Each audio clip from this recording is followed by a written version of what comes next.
What's up? What's up? It's the Arthur Moats Experience with Deke. I'm Arthur Moats, and that's my main man, Deke. What's good, bro? Come on, baby. The weekend is over. Yeah. You are back in my life. I think all is well in the hood today. You know, I'm digging the fresh cap. Yeah. I'm liking this outfit by you, by the way, Thanks. man. You know, like the stash. Like I'm feeling like you got that Pittsburgh going on heavy today. Just feels right, man. Feels good. I think you're right. Feels good, man. How was your trip though, man? I say you took a little, a little Neander, to the other state, to Trubisky's old stomping grounds. Yeah. I'll tell you what, actually, there was a couple people outside of Wrigley Field, and we were taking a picture, and he said something. I had my Steelers cap on. Dude said something about my Steelers cap, and I brought up Trubisky. He's like, "Oh man, you got that bum." I think he forgot he even played for Chicago. I'm being serious with you. I was like, "What do you think?" He's like, "Oh yeah, that's right. He used to play. He's a bum, dude. Like, good luck with him out there." It's like, come on, dude. No, it's fun. Yeah, I got to go to Wrigley Field on Friday. Game got delayed, so we got the night game. We didn't get the day game experience at Wrigley, which I think what most people are looking for whenever they do the whole Wrigley Field stuff. But still awesome. Pirates got the win. Felt like fall weather, though. Serious? Okay. Yeah, it felt like football weather. It was pretty nice. It was like 45 degrees, a little drizzly. So, I like that. Whenever you could pull out that big-ass puffy jacket I used to rock on football season. I was feeling a certain way. Okay. Now we got the draft coming up, so. Where the White Claws flowing? That's the real question. Bud Light, hard colas, Michelob Ultras. Okay. Some like a Bud Light tie-dye. Yes, stuff like that. Okay. In that type of range. I can respect that. I can respect it, man. No, I'm happy, man. I'm happy to hear that, and I'm glad that you were at the good game. Like you said, man, the Pirates did have a good weekend, but they did have one ugly game over the weekend. Yeah, that was not the one to be at, and I'm glad that you were not at that one, the 21-0 one. That was good to hear. I know, because that would be a tough situation. Yeah. What do? You're out in Chicago. How many times are you going to be out that way? Right. Do you leave the game early because your home team is getting smoked? Right? You can't leave early. And then does it get to the point where you're just like, oh, how many points are they going to put up on the Buccos? You know what I mean? Record breaking. So that would have been a weird scenario. I'm just glad we went to the game that we went to. For sure. No, I'm glad as well, man. But no, man, that was dope. You had a good weekend, man. I like to hear that, man. My weekend was chill. A lot of games this weekend. Lil man had another baseball game. He was doing his thing, bro. I think he going yard. He had a double. Okay. So he's growing. You know what I mean? He's understanding the concept of like, yo, good slugging percentage. Yeah. Well, dude, the thing is, and I don't want to jinx him, so I'm gonna knock on wood. But every time he's been up to bat, he's got on base, man. He's a hitter. He's got some RBIs. I'm like, yo, all right, look at the little man go. His fielding has improved as well. Remember I told you, that first couple games was like, yo, bro, like what we doing in the field? He got work to do on that. But man, he had when we caught the joint through it. I'm like, yo. Vintage Derek Jeter. It looked good, man. And he rocking the number 2. Okay. He got number 2. I'm just throwing it out there. I'm like, okay, all right, okay. You get him some J cleats or something? Man, we ain't found any yet. And I'm not gonna lie, I was pushing him towards Nike. He settled on Under Armour. I was like, yo, gee, Bryce man. Harper. I was like, well, what's going on here? I'm like, Nike. This is all I wear. Nike. Reebok for the OG, but Nike. And he's like, Dad, what about these ones? I like the colors. It's like, no. Steph Curry. Yeah, it just hurt me, man. I was not really feeling it, man. It hurt me. But as long as he's balling out, that's all that matters. And yeah, man, he's been impressive, man. I've been really happy for him. But he's enjoying it more so than anything. So I'm like, all right, keep doing your thing, little man. And then he had some AAU basketball this weekend, man. Had some family come up into town from VA. So he was up at the convention center all weekend. Had some people that ran into, we listen to I swear, bro, I can't make this up. And it's the craziest of demographics, too.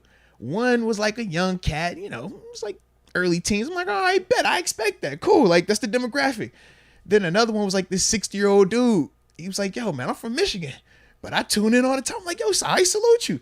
Then we had another cat. He was like, yo, I found you guys on TikTok. I'm like, oh, all right, that's Deke working right there, baby. Shout out to my man Deke getting the TikTok popping, man. But yeah, man, I was like, all right, man. So you keep doing what you do, man.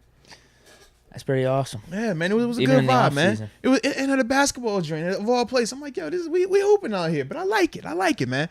So it's definitely a dope little situation, man. And we're back. Yeah, man, Draft back week. In the flesh. Busy week, man. Draft week is here.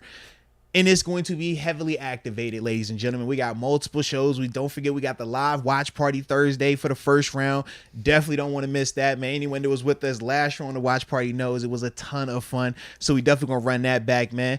Yeah, man. I'm excited about it, dude. I'm excited, man. I am too. It's a heavy week, man. Heavy week. A lot going on, man. But it's going to be good, man. It is going to be good. So with that being said, let me think. Is there anything I'm forgetting? Oh, it is one thing that I forgot. Okay. Did you check out AB's new album? No, I didn't even know he dropped it. Come on, man. He had a concert. He was performing and everything, man. You haven't seen the video on social where he's like, with the shirt off, rocking the crowd? You ain't seen it? I didn't want to press sound on that one. Yeah. I saw what he was doing. Did not want to turn up the volume, though. I'm sorry. Yes, man. Yes. He was getting it in, man. He had the crowd, I would say rocking, but not so much. They were just there, but it was cool, man. I was like, all right, my teammate's a rapper, official now. Yeah, man. So that's part of his whole album release week. Yeah. He's a rapper now, bro. It's full time. Yep. So I'm assuming you listened to it? I did not. I watched it with no volume on, bro.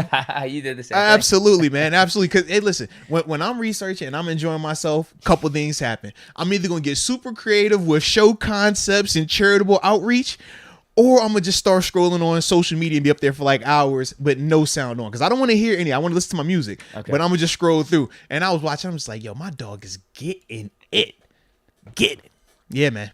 But I was like, I'm not turning this audio on. I feel like if I would have listened to it, it would have ruined the experience for me. Some things are just better. Like if I could just visually see it and I could just make up my own sound in my head, like we went with that. So in my mind, I'm listening to my Pusha T album. Remember I told you it was dropping. It's almost dry. It is out and it is fire. But I was bumping that while watching AB on mute. So I couldn't allow AB to ruin what I was listening to. But AB was definitely getting it in, bro. Like he was definitely getting it in, man. That makes sense. Yeah. Might listen. Maybe. Said might listen. Just to see. I think it's one of those just to see. He got mad features too, bro. Like there's no way I'm gonna actually be. He got features though. I think he got Gunners up there. He got Young Thug on it. Oh man, he got like 4 or 5. He got some features. Kind of like when he had the Rick Ross feature. You know what I'm saying? Like he got some features. Yeah. I think it's one of those things just to see. Yeah. There's no way I'm bumping that thing long term. There's no way that's gonna hit a few cycles. Hey, bro, I feel like as soon as I hear the audio, it's going to ruin the experience. I'm not going to want to watch it anymore. I'm not even going to talk about it anymore. But right now, because I've only watched it on mute, I'm like, you know what? My teammate's a rapper, and I feel good about it. You know? You think it's one of those things, we brought up with Deontay Johnson was last year, maybe his best year, and it's downhill from there. Yeah. At least he's going to plateau. Mm-hmm. Whole lot of money. Oh, was that man. AB's peak? That was I think peak, that's bro. AB's peak. But if I'm going to say that, I guess I have to check out this album, though, to confirm it or not. Yeah, man. Proceed with caution. I would not recommend you listening to it without being slightly inebriated in some capacity, okay? Just fair warning. That's just how I feel like I have to listen to it. So, yeah. But with that being said, let's start this show off the way we normally start it off, baby. Let us know where you are tuning in from, and we will give you the big boy shout outs. Also, don't forget, man, the new social media accounts are up on all platforms at Moats World. All right, at Moats World, you'll see all the little highlight clips, man, from this show and all the other content that you see on the channel, man. Definitely make sure you're checking out those pages as well, baby. Yes, indeed. Yes, indeed. All righty. Oh, I want to start the day. Yeah. I ain't started in a minute. Go for it. Usually you go first, but I want to start the day. Go for it. Because I'm just digging your outfit, bro. I think I'm a fan of the pants, by the way. Thanks. In the non-weird way. I just like those pants. I think I tell you this like every time you wear them, bro. Thanks. All right, but we starting out with Kenneth Moses. He says, what up? From the 757, Virginia Beach in the house. Can I get a love for the Carib? Yeah, baby. All right. Then we also got Jacob Malacio tuning in from the 919. North Carolina always representing in the house, and he is always on that Smizoke. Shout out to my fellow researchers out there, baby. Yes, indeed. Steelers Girl 517. She always holding us down, man. She's a part of the we got to call them like the original, like, women of the podcast. When we talk about, Trina Still Diva, Stephanie, aka Love and Madden, right. It's aka your girl, like, how we always throw her in, like, and now I'm thinking like Steelers Girl, like she a part of that trio right now, man. Oh, I And think so, Leah 100%. Warren. Leah Warren's another one. I'm like, y'all like the matriarchs of the group, man. Hey, we appreciate y'all, man. We gonna keep building up that woman female community as well. But now we appreciate y'all, man. Y'all the OGs of the group. I think you're 100% right. Absolutely. All right. We also got EW tuning in from the 619 San Diego. Derek Nelson, the 605 Mitchell, South Dakota. All right. And I will pass that thing to you, baby. Sure. Rashawn Jones, just saying, how's everybody's Monday going? Pretty good. Appreciate that. It's bloody marvelous, darling. It's bloody marvelous. Stella Fierce, 706, LaGrange, Georgia. Okay. Noka Bain, 304 from 802 to get closer to my Steelers. Let's get it. Rod Dollars just saying what's up. A peace to the gods and the earth. Always love for the gods. Definitely the earth. LL, 828 Mars Hill in the house. Home of the Research Institute. Oh, hey now. All right. You know, I like what you Sounds got going like on over there. some Shutter Island type of stuff there. Hey, chill out, man. Chill out. It low key did, though. Yeah. Leonard Gillum, 301 MD Made. I guess that's Maryland. Maryland, absolutely, baby. Absolutely. Preston Allen, 562 Long Beach, California, baby. Hey, pause real quick. Slim. Okay. Slim was asking when I was complimenting your trousers. He says, does Deke have pants on? I'm hoping so. Yes, I can confirm Deke does have pants on. I am not complimenting Deke's pants with he not having pants on. We just gonna clear that up now, okay? So yes, I almost had you stand up for the congregation to see. But yes, he does have pants on. They are khaki colored pants. They are nice pants. Yeah, they're khakis. Yeah. Like Dockers, kind of. Right. Yeah. They're nice.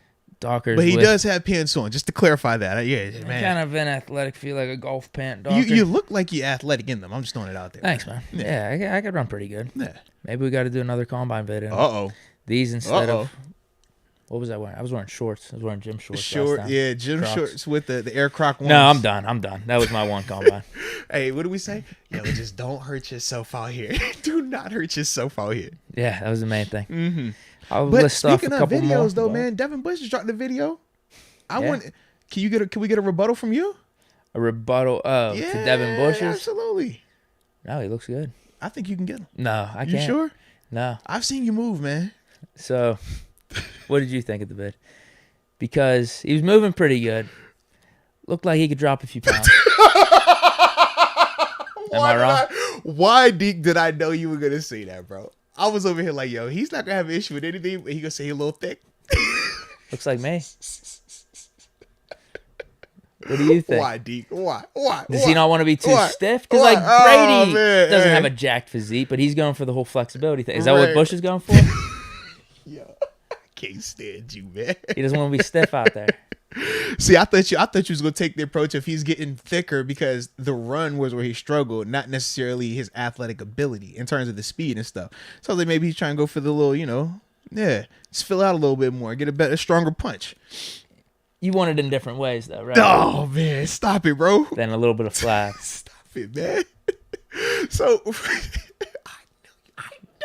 So am I wrong, or are you listen, sticking up for Bush on this? I'm going to stick up for him, but you are not wrong because I could understand why you would you would come to that conclusion based on the clip. The footwork looked great. The arm action was nice, but it's certain things that you can't move like that, and I get that, and I understand what you was pointing to, and I was like, okay, yeah, it's a little robust. Okay, cool. But in terms of the video itself,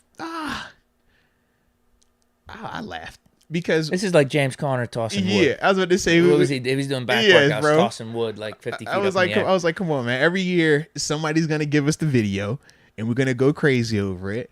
And it sets this new expectation, right? Whether a player is coming off of a bad season or they're coming off of a good season. Oh, this is going to be the best year ever. Like, we've never seen him look like this. And they get out there and it's like, oh, what happened? Well, it's because it was just a video. It's a video with no offensive player, no line, nothing to read.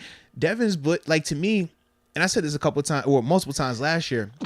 Bless you. Or salute for my Espanol people out there. Thank you. With Devin's performance last year, I never felt like it was he's not fast enough thing.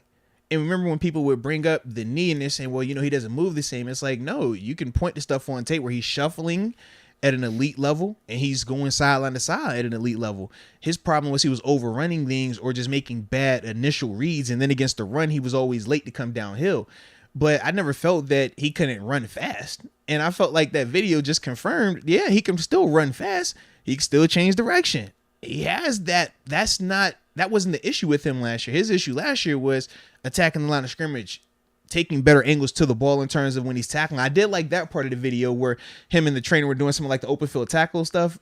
But it's like, man, that's not who you playing on Sunday. You know what I mean? And obviously during the offseason, man, you got to do what you got to do. But that's why just for me as a player, we don't get excited over the workout vids because, like, man, we see these every year. And some of these dudes, when they post a vid, I'm like, bruh. Do you want him to trim up a little bit?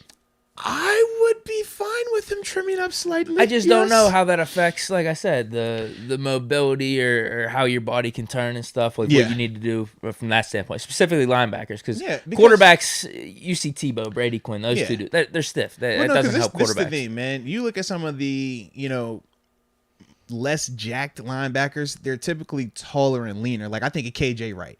KJ Wright, to me, has never been a jacked player, but he's lean, you know what I mean? But he's a lot taller also. When you talk about smaller LBs, you don't want them to be small and lean, you know what I mean? Because now they're turning to being undersized or too small. But to me, Devin, I mean, I didn't have issue with his size a year ago. It just does look like he put on a little bit more. And I don't want to make this to like, hey, man, what you win? Because it's the offseason also.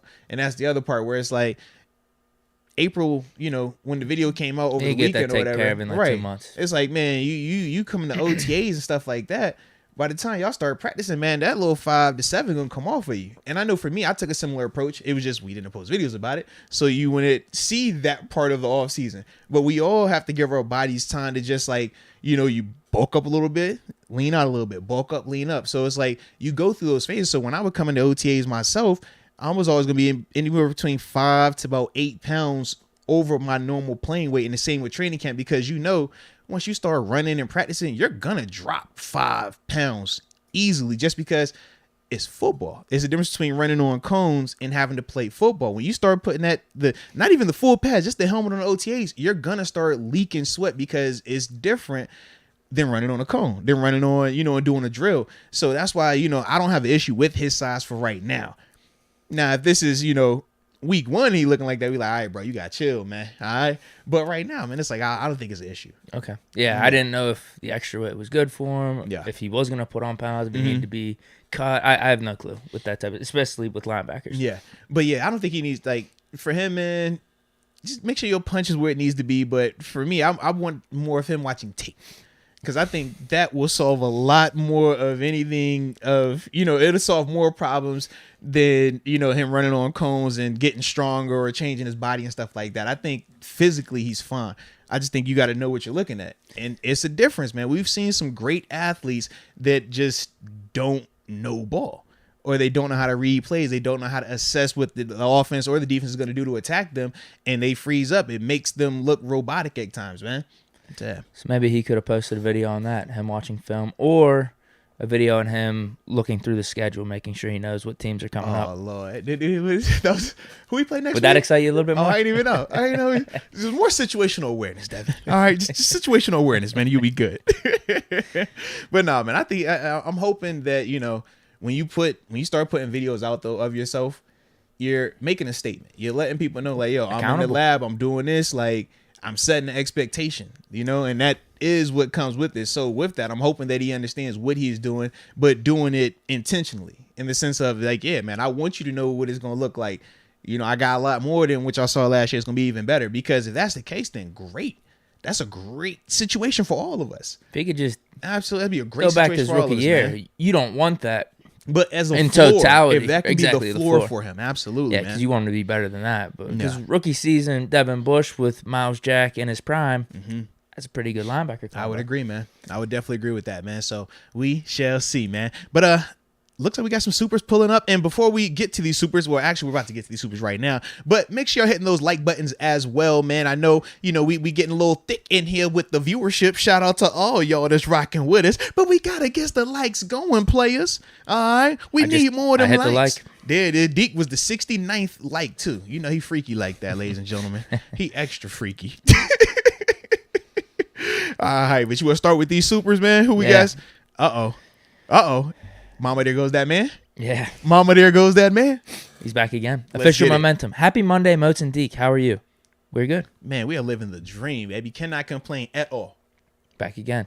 Says, I heard the Bungles wanted to sign Edmunds. They were in the mix, I heard. Yeah, it was them and it was one other team, right? I didn't know who the second team was. Yeah, but it was definitely Cincy and another team, yeah. But that one's interesting considering they have Jesse Bates and also they still have Von Belt, right? I could double check that. They do. But wow, maybe that's why Edmunds came. If that was one of his better offers, it goes back to what we said about the Steelers' role for Edmunds fits perfectly because if he signs here, he's getting all the snaps. Yeah. If he signs somewhere else, like this you Bengals just don't offer, know how it's gonna work what are you out. getting? 50, 60% of the snaps? Maybe even less than that. It could be so rangy on a game-to-game basis. At least when you come back here, you know your role. Yeah, very true, man. Very true. Official momentum. Deke, put on the Be Prepared PTS video real quick. Right now? Dude, I won't even know what I'm looking at. Or caring to look at. It wouldn't be a good reaction, to be honest with you. I like it. Yeah, you are funny. Deke said, right now? I don't know if I'm ever going to get to it. Dude. Moats already did for the group. He confirmed it, right? I did. That was the Lion King thing. Yo, you just... My man said, yo, I'm not even playing with you today, all right? I ain't watching it. That's what he said, man. He said he ain't watching it, man. Well, we talked about all those basketball movies. No, this is true, man. Yeah. And those are classics. Probably not You going to ain't get around watched to those. Yeah. This is true. This is definitely true, man. So behind the scenes, Lion King that was never on my radar. At least some of those basketball movies on my radar here and there. Whenever we're talking about, oh, what do you want to watch? Oh, you got game. That sounds like a great movie. This behind the scenes, be prepared. This was never on my radar. You are funny, bro. Oh my I don't think I'm gonna come around to it. Official momentum again. Shout out to this Steelers family. Salute. Nah, facts though. Facts, man. Big love for all y'all, man. And everybody, like I said, man, that whether y'all subscribers to the channel, man, or obviously subscribe to the channel, excuse me on that, but in terms of like the members to the channel and then obviously the people that, you know, participate with the super chats, man, we do appreciate y'all, man. It definitely helps us continue to grow this thing for y'all, man, because that's what makes it fun. Y'all and Deke, but y'all. So shout out to y'all. Official momentum says second game versus the Cubs was a football score, 12-0 or 21-0. Yeah, that just got gory, bro. I didn't see one thing that happened, and that's probably a good thing. Yeah, that was a rough one. You ain't want that one. Mr. B. Malarkey, Galaxy traveling now and then meditation class after. Bro, that's the way. Namaste. He says, namaste, boys. See, he know what's up. Ask TG later, so we'll have to remember this. Actually, I'll screenshot it right now to remember it. It says, ask TG later what positions on the roster are actual open competitions at camp. Oh, that's not bad. That is all right. Man, I might have to make a note of that. Man, we might have to pull up on you. screenshot it. Okay, I'm about to say, yeah, man, that was kind of all right.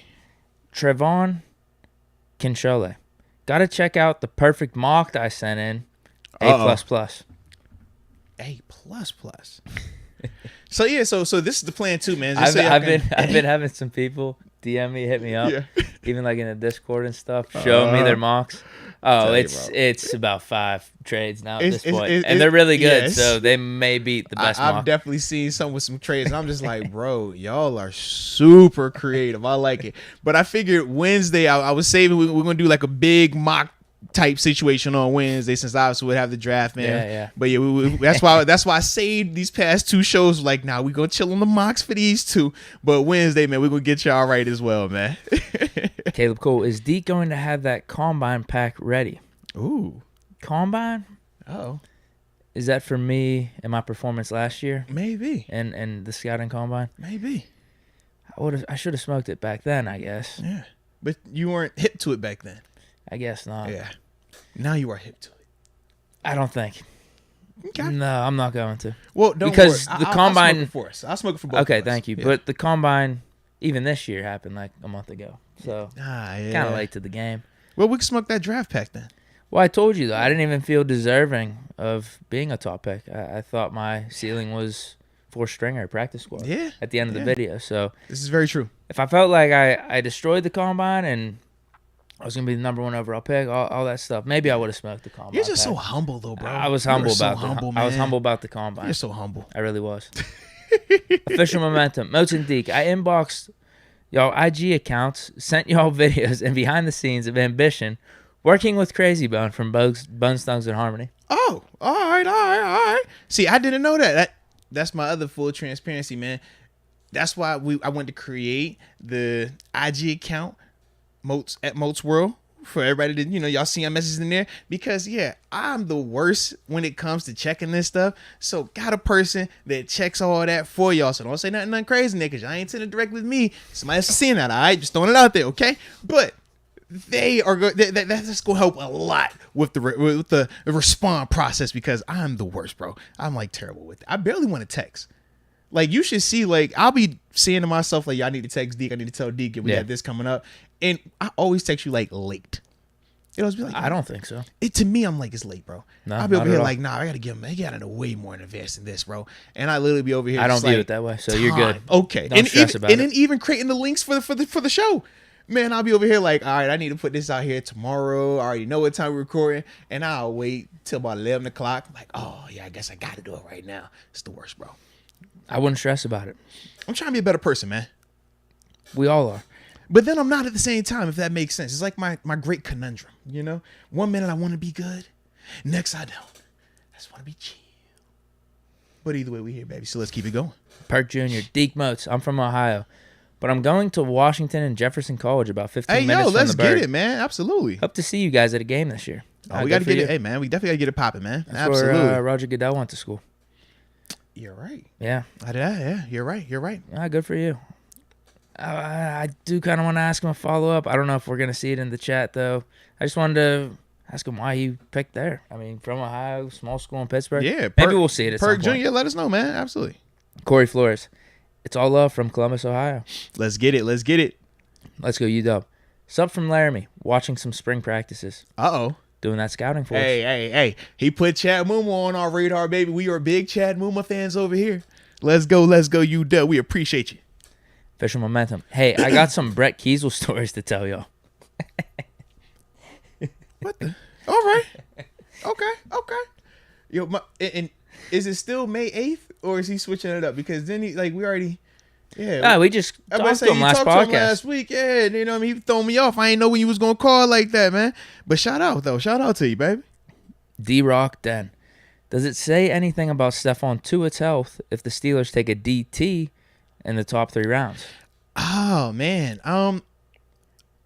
whether it's his health or just them questioning, him returning, I think that both of those things could very well play into the Steelers potentially taking a guy in the top 3 rounds. We're not talking about it as much today, but Kevin Colbert and Mike Tomlin spoke to the media earlier today, and they were asked about Tuitt, and they were still no new update. That's all he kept saying. No new update. Oh, did they have Tuitt. A press conference? Yeah. It was today. It was at around like 12:30. I was doing my radio show, so okay. When they step on, that kick us off. So I was like, oh, all right. Well, I ain't want to talk about you guys anyway, huh? But yeah, Kevin Colbert and Mike Tomlin, they were just kind of like, every time the guys probably like 3 or 4 questions about Tuitt, his availability, his health. Do they think he's going to be back? It's just no new updates. And then went to the next thing. So definitely wasn't making me feel the most optimistic, but Deke said we should be optimistic. So in Deke, we trust. They had conversations behind closed doors. In Deke, we trust. Najee Loudpack, I believe. Okay, so nothing about Tuitt and taking a DT then. No, because the Steelers, they didn't speak on it, and that's why I said I think you don't think there's any connection, because I think I said I do think. I said if they do take a guy in the first, then I would probably lean more towards them either questioning his health or them just wondering what the long-term commitment is going to be from him, regardless of if he's back or not. You know what I mean? That's what I was saying. Like, I think that part would be it. Whereas I don't think they would touch anyone if they feel like, Tuitt's back, he's mentally where he needs to be, and he's healthy, and he's good to go, because you already know what caliber player he is, in a sense. Sure. I guess when you're talking the first 3 rounds. Yeah, I was going to say, because we could take Jordan Davis to it or not, right? It's probably any of the other players that you're like, okay, this guy could actually probably fit to its role pretty much perfectly if he doesn't come back. Yeah. Davis could be that X factor, like nose tackle for us. Very true. Where very true. Him and Alualu's rotating. But I think the defensive line feels more sure if Tuitt's back, though. Where without it. Even though Davis would have his own role, maybe you don't have to touch on that or feel as that being much of a need. Yeah. As big of a need. Najee Loudpack. Off work. Research pen just lit green in the charger. Oh, Off you the know what Pluto. that means? Hope y'all had a blessed weekend. Yeah, we did. It was a good time. It's good to be back, though. Really is. Okay, who do we got next? I think we got an upper room member. Yes, we do. I was excited about his pen light and green. It's like one of the best feelings ever. That they go from flashing to green, you're like, oh. It's that time. It's that time. All right, but with that being said, we do have Isaiah Aguilar. Isaiah Aguilar, welcome to the upper room. Yes, indeed. Yes, indeed. Man, we definitely appreciate you joining the family, man. You know, always a blast here, man, and we are glad to have you a part of the congregation. Official momentum. Last one, it looks like. I'll do it May 6th because my B-day is on Saturday. That's an error on my part. Ah, okay. Fair enough then. Fair enough. Looking forward to it. Absolutely. But with that being said, man, let's hop into this first topic because we did have some Steelers news on the Friday weekend dump. You know, you got to have a little media dump. Bow. But the Pittsburgh Steelers did re-sign starting strong safety, or should I just say regular strong safety, Terrell Edmunds. 1 year, $2.5 million is what I have seen. Shout out to the homie Jeremy Fowler. I think he was the first one to break it. You know, he had that old school Pittsburgh connect, and no, it was not me that leaked that. I'm just throwing it out there. But, you know, he was the one to break it. Always good to see the homie doing his thing on the big telly. But I was excited, man, when I saw this, man. I like the move. Well, excuse me. I love the move for the Steelers. You're getting Terrell Edmunds back, a guy that has proven he can start for you, proven that he's available from a health perspective, and a guy that has continued to get better, right? Whether we're talking tackles, whether we're talking turnovers. Coverage. We've seen coverage. Absolutely. We've seen a steady arrow pointing up situation. And I love for the Steelers because you get this guy at $2.5 million. That's an amazing deal for the Steelers. So not only do you get a starter, not only do you get a guy that you're comfortable with, but you also have flexibility if you still wanted to bring in another guy, whether you're drafting someone, if Kyle Hamilton falls to you, right? You don't feel bad bringing him on knowing that this is just for $2.5 million. So I feel like for the Steelers, they're still in a really a great position now going into the draft, now that they've at least filled this hole on the surface. So love it for the Steelers. I just kind of like it for Edmunds. I don't love it for Edmunds. I just kind of like it. I kind of like it because, number one, you're coming back to a great fit. You know this place. You know the coaching staff here. Even though it's a new DC, you're familiar with this DC. So you're not worried about that. You know you're playing next to Minka Fitzpatrick. He's the superstar. He's Batman. You just got to be Robin. So there's no real pressure on you. On paper, you should be getting, you know, a ton of snaps because right now you've been that guy, and until they decide to bring somebody else in, you're still that guy. So you got to feel confident about that. But the only reason I kind of like it and don't love it is I think that he signed too soon. I think that he settled. The 2.5, I'm not a fan of that. I think that he could have got more, you know, from them, whether it be, you know, him waiting till after Tyrann Mathieu decided to sign wherever he was going to sign to ultimately set the market. Or if he would have waited until after the draft and we seen, okay, well, hey, these teams don't have safeties. Now I'm the guy that they have to call. I just think that he could have done that a little bit better. But at the same time, this is his first time, or was his first time going through free agency. And that can be a hard thing to do when you're sitting. It could definitely be a difficult thing. I can speak to that myself. It was definitely difficult. But for me, man, I just don't like the money for Edmunds. Love it for the Steelers. But I just think the Edmunds could have got more, man. Unreal deal for the Steelers. Yeah. I don't know what Kevin Colbert's on this offseason. Maybe he's on handstands. Or maybe he's a researcher. I think you're right. You know, it's something. Maybe he has a little better penmanship now. Yeah, man. He make them His deals. the signatures are a little bolder. He's like, was that a 5 or was that a 2? Oh, it was a 2. Oh, I'll take that. You know. I just like how you wrote that. Yeah, man. It was nice. nice. My hands got a little bigger. I use handstands. A little bit better grip on the pen. You know what I'm saying, man? Yeah. Press a little harder down on the desk. Yeah, man. It just looks better. He might be using it behind the scenes. I don't know, bro. He really might be. Because some of these deals, I'm just like, bro, how'd you get Akello for $4 million. Levi Wallace for $4 million. This is nuts. Those are 2-year deals, yes, too. Dude. I would have liked Edmunds to be a multi-year deal, but at the same time, I think this goes into why maybe you kind of like it for Edmunds. He's trying to do a prove-it deal. Yes, without a doubt. Where he could play really good this season and then try to capitalize next offseason. But to me, I thought his prove-it would have been a 1 for 4. Like that's At least, it. You know I what mean, we thought.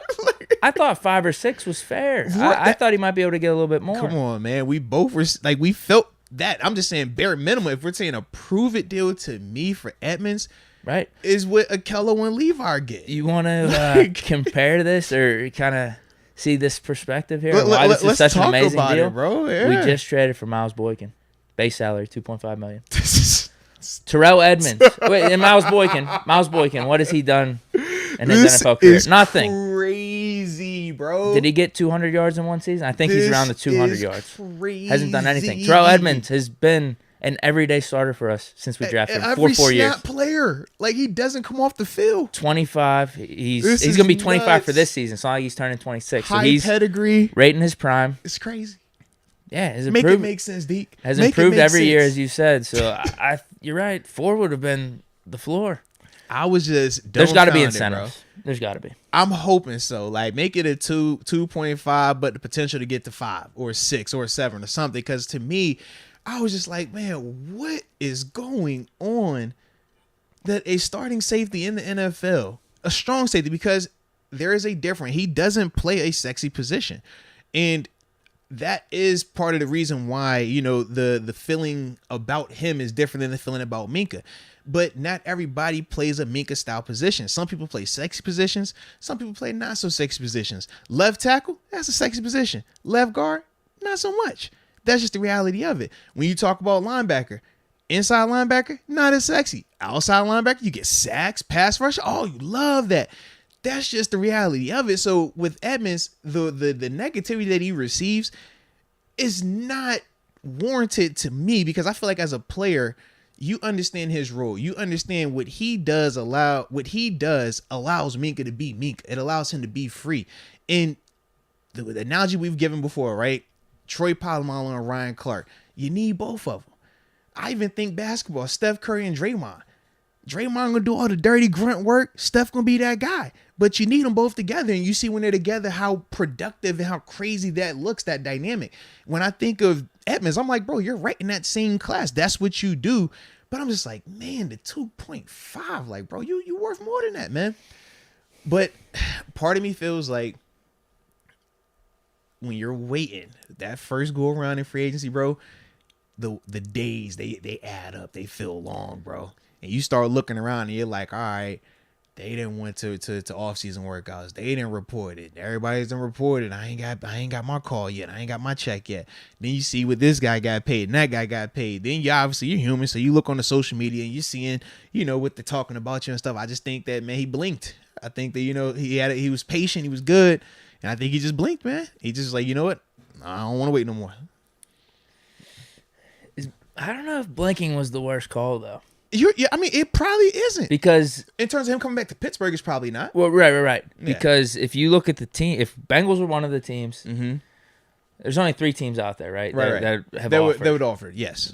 According to Jeremy Fowler or whatever reports are out there. So if it was only 3 and not 10, if Bengals were one of them, Steelers were another, what other team was it? What were they offering, and what was Edmunds' role going to be again? Was it a multi-year deal? So Steelers' offer might have just made the most sense, almost like Juju last year in a way, right? Because but at least with Juju still got, man, Juju yeah, they were still going to give him that. Money, They were still going to give him that base. It was just incentives like, up to like 13 Edmunds or 14. signed a restricted free agent tender. That's 1 year for 2.5. That's a tender.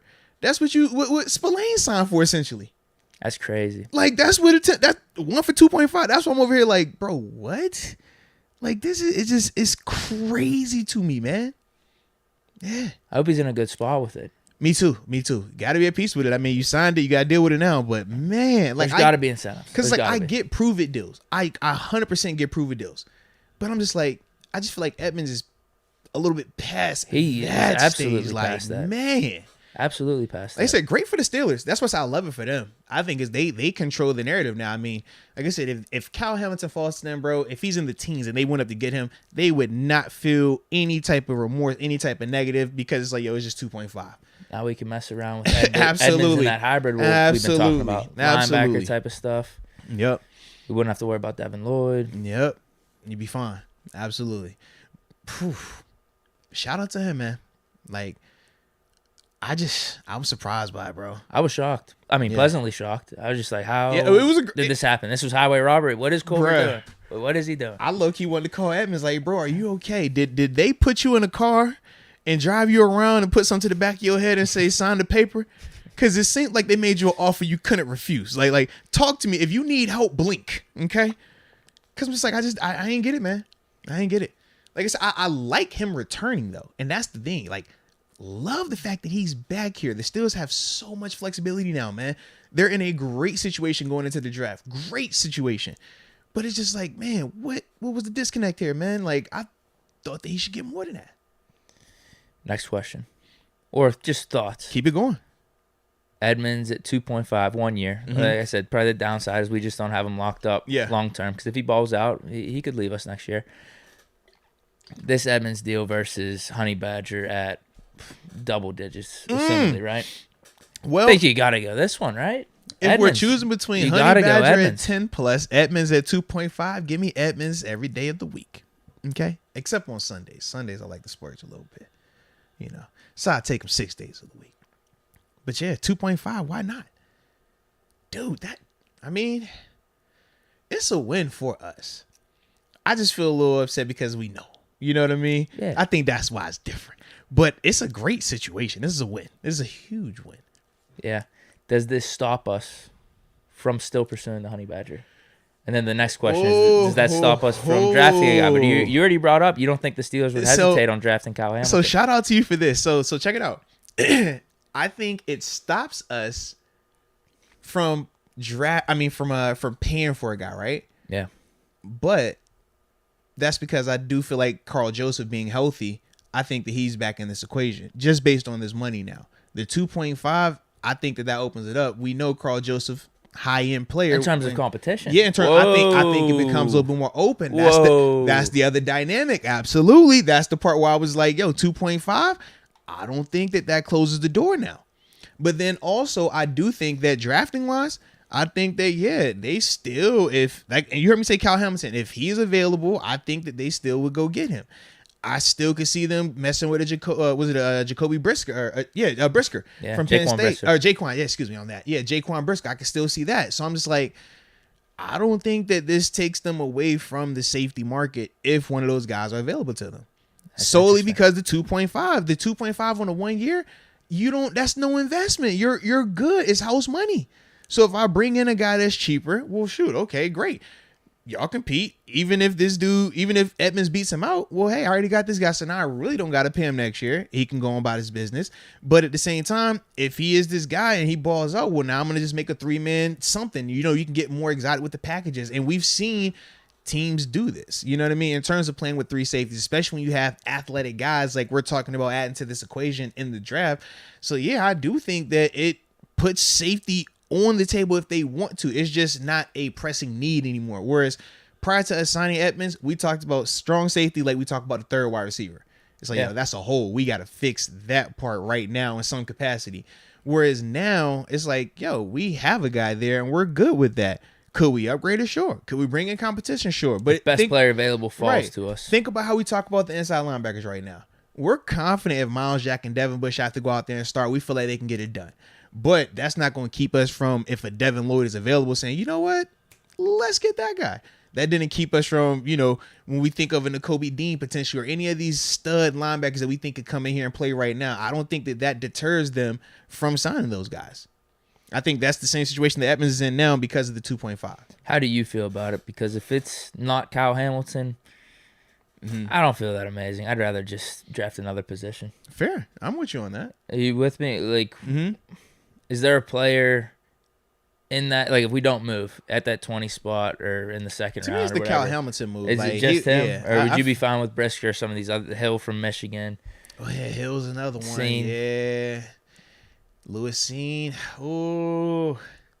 Because I think if you're, and that's the thing with the draft too, sometimes it's not always about just, best player. Sometimes it's the fit, but then sometimes, like you said, the value of, hey, man, we had this guy rated so high that he fell to us. We have to take him. That could happen. I don't want it to happen. No, I don't, but I'm pretty steady. It could, but I don't want it to, bro. I'm pretty steady. I think it's Jordan Davis, the Jamison Williams, or the wide Yeah. receiver 3 dude in the first round, or Devin Lloyd. So what if we took one of think these that's why I'm safeties though in sticking. the second though? Right. If one of them were available, or just I'm trying to think because I mean, obviously I think I'd still be Hamilton's bummed not out. there. Briscoe, I don't think will be there. I don't know if any of. Yeah. I'm just trying to think if they're in that range. Are you touching them then? Unless Steelers could see maybe a Petrie and see some type of, man, I think he could beat out Cam Sutton or be better than Cam Sutton in some of these run packages. Maybe sometimes he could do, whatever, free safety or single high, move Minka around. Right. Like that type of. I don't know if there's a guy where they could see him meshing with Edmunds, Minka, and have that trio. If they have that in the back of their minds when going into the second round, then maybe I would like a safety outside of Kyle Hamilton, but I guess that's just projecting. Because I just don't want a dude where they're just drafting him to be a backup in case Edmunds leaves next year, basically. Gotcha. That's what I'm saying. I would like them to draft a guy where they could find some type of role. Well, either way, they're going to be able to find a role. You know what I mean? Whether we're talking about on, sub package ball, you move Edmunds down to a hybrid role. He even said on the show that, hey, man, he would be open to that if they ever requested that from him. He definitely said that. So it's like, all right, you would look into stuff like that, I think. But as a whole, man, I don't think you just don't need to take one, right? You shouldn't need to. Like I'm telling you, after the first round, basically this whole draft now, I think, is luxury picks. No, we got house money, without a doubt. Because as much as I want to say, I really would like us to draft a linebacker. We already talked about Miles Jack and Devin Bush. Yeah. I mean, quarterback, we already know that's kind of this back and forth. Did you see the latest mock? Polarizing pick. I think it was NFL.com. They had another mock came out. Had us trading up to 12 to take Matt Corral. Oh, jeez. Yes, dude. Hey, man. I was like, mock season is in overdrive right now, bro. But I think outside of wide receiver 3, everything's luxury. Yeah. Everything's luxury. Unless Tua doesn't come back. We just don't know. So if we did take a safety, it wouldn't be the end of the world then, because my rebuttal would be, man, we should have taken a linebacker. But at the same time, that linebacker could have very well not played for us this season either. Mm-hmm. It's going to be fun because I think at this point we have no clue. Yeah. We have no clue. We could trade up for a quarter. We could get Malik Willis. We could also sit at 20 corner. And trade back. We could go corner potentially. Yeah, absolutely no clue. It's going to be fun. I want, you know what? I'm going to ask the chat, man. Okay. Chat, let us know, man. What would y'all do now? With the first round, with this, first pick in the draft. Since obviously, we don't have a lot of holes anymore. We do have a lot of these holes fixed outside of maybe third wide receiver. Y'all let us know though, man. We'll react to that since we got about 10, 12 minutes before we're going to get on the phone with Terrence Garvin, my main TG, a.k.a. the locker mate, to talk a little bit about this signing as well. Yeah, man. You want me to go off some of these supers then? Yeah, let's do that too as well, please. We'll read some of their reacts. Yeah. Okay. We are at... Okay, I got it. Jeff H. Sup, boys? Deke. We smoking that NFL pack, bro. Ooh, and shouts out to your favorite quarterback on retirement. I'm talking about Duck Hodges. Oh, Hashtag thank you 6. Y'all Come on. Sick. You can say thank you 6. That's fine. And 7. Make no sure thank I you cop the 7. hat. Thank you 7. The hat is pretty dope though. I'm just throwing it out there, man. Yeah. It's a nice hat. I don't know if I like the phrasing on it, but it's good. The trucker vibe. It's basically this hat in all black, right? Yeah, and we're just thanking 7 for all that he's done. We appreciate you, 7. We're thankful for the Lombardis that you brought here, all of the big winning, and for inspiring Deke. Inspiring. Yeah, man. He got your attention at a young age, and you just been steady, just growing and growing and growing into more of Ben, and you've evolved. We talk about how you even look like him at times, man. Yeah. Wow. It's a positive. I guess there's a market for that hat for some people. Yeah. Thank you, 7. Thank you. Just not me, because it originated in the middle of the season. They were trying to put a coffin in my man. While we're still trying to win. I heard Matt Canada was the one who came with the design. Matter of fact, he had the design in August. He said he was on to something. I wouldn't doubt it. He did say I was smoking the NFL pack, though. Yes. And I did that earlier today because we're winning the offseason. There we go. That's what I said. I'm always looking for something to smoke on or to celebrate, so we're good, man.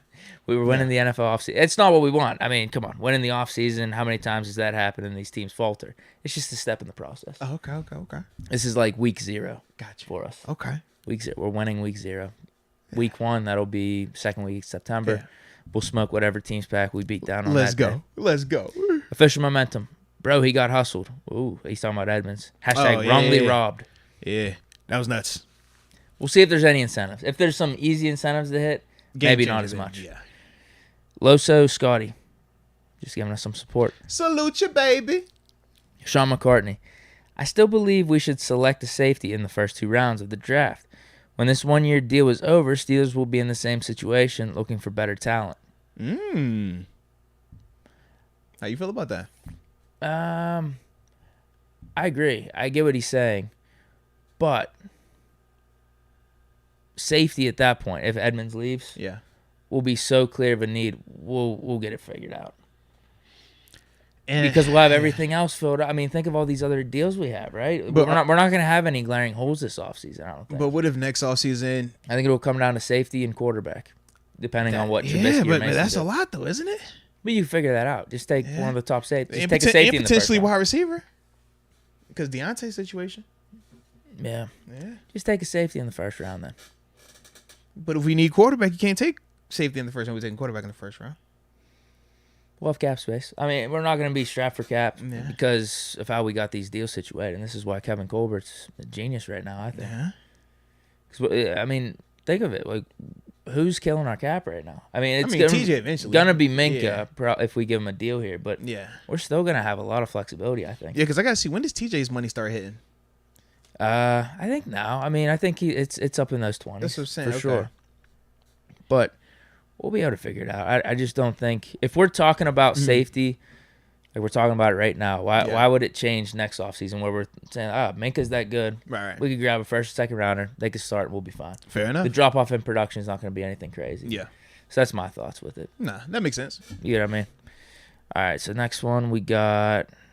Let's go UW. I'm going to pull a card from the Deke spin zone and say maybe they have an agreement to deal with it later in the season just to keep him in the building. I hope he means later in the offseason, not the season.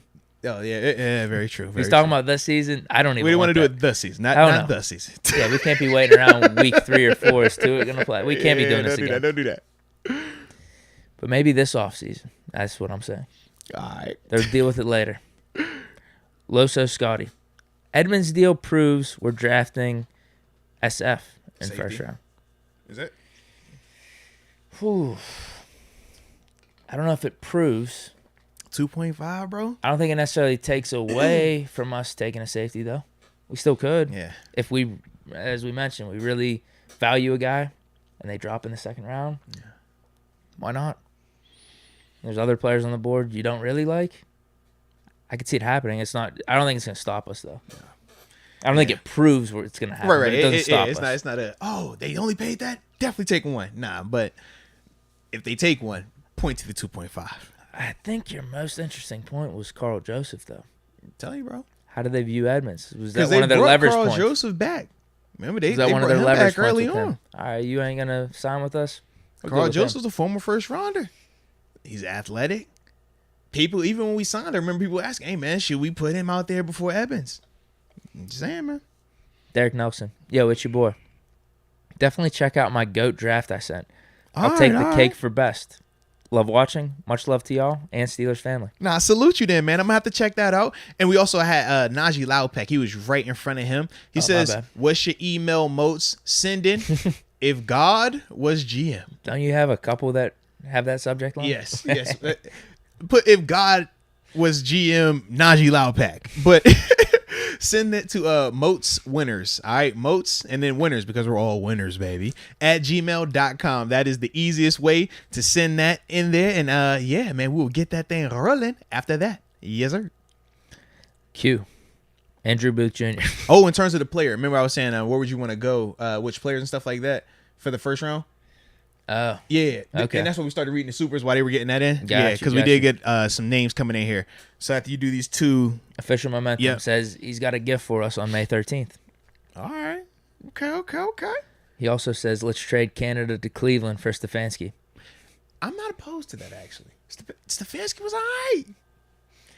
So he wants to be the offensive coordinator for the Steelers, we think? No, I don't think he's going to go for that. As opposed to head coach? Yeah, I don't think and Matt Canada's going to say, you know what? I don't want to be the OC What else no more. would we have to give up for the Browns to actually consider that?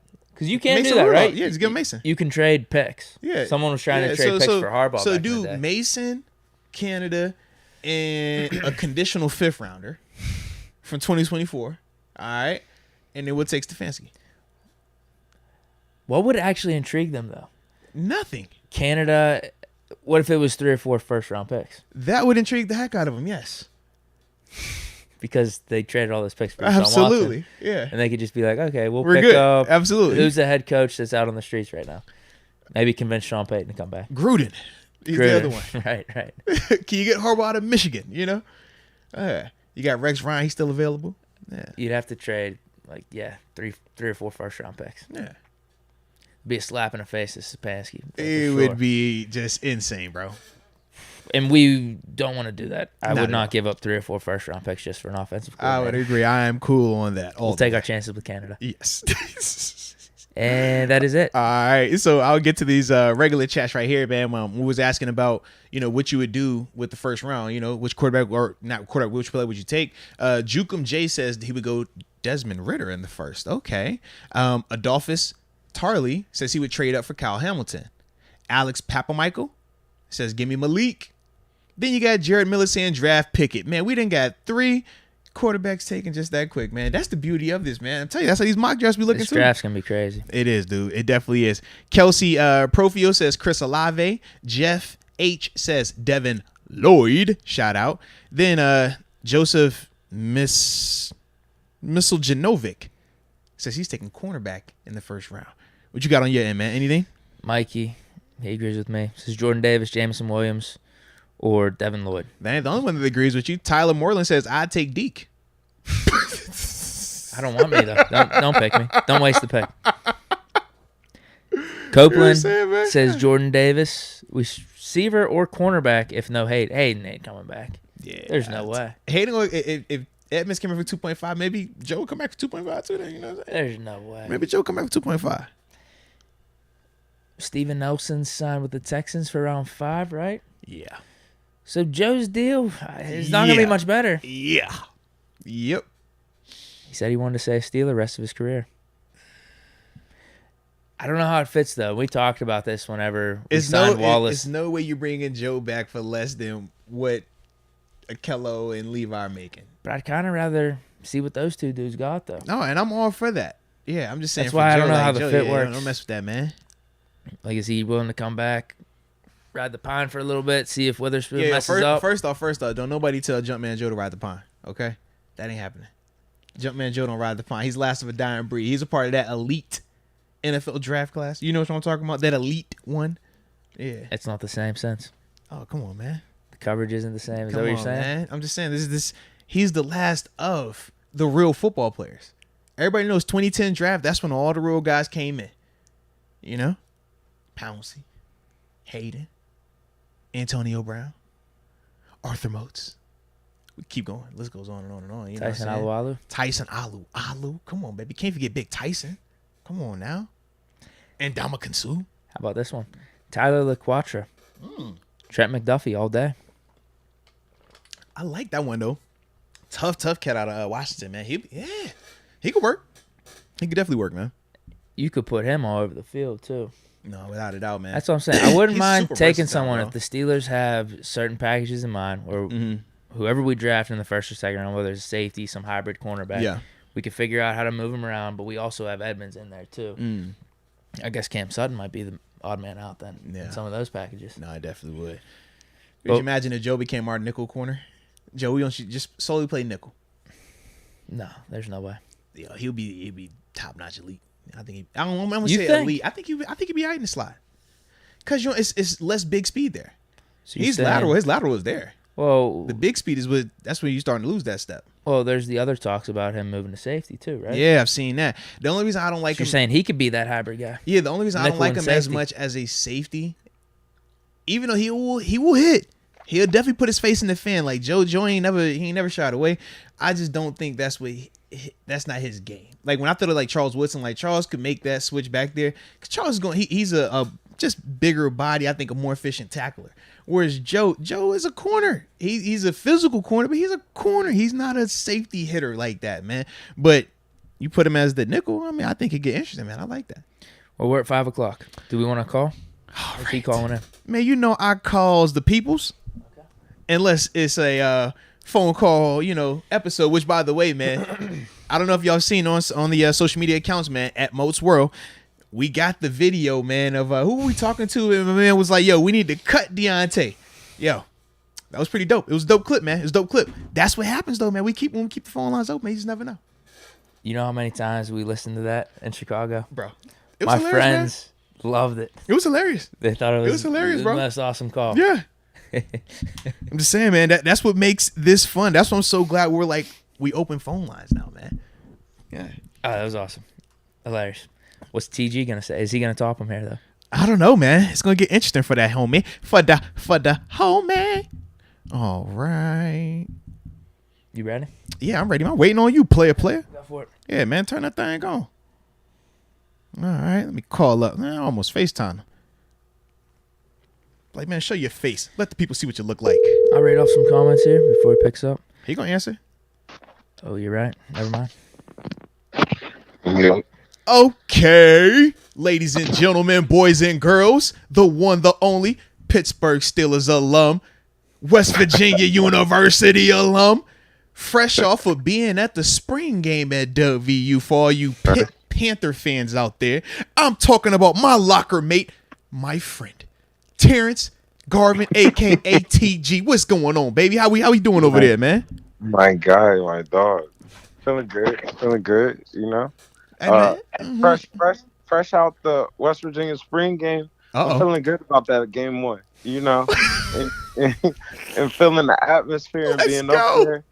You know, I'm feeling better today than I felt yesterday and the day before. Oh, man. About game one. You have spring practices to make you feel good. Come on, man. Come on. I'm just saying, now that I see what we're trying to do and how we're trying to structure our business in Morgantown, I feel good about game one. You know,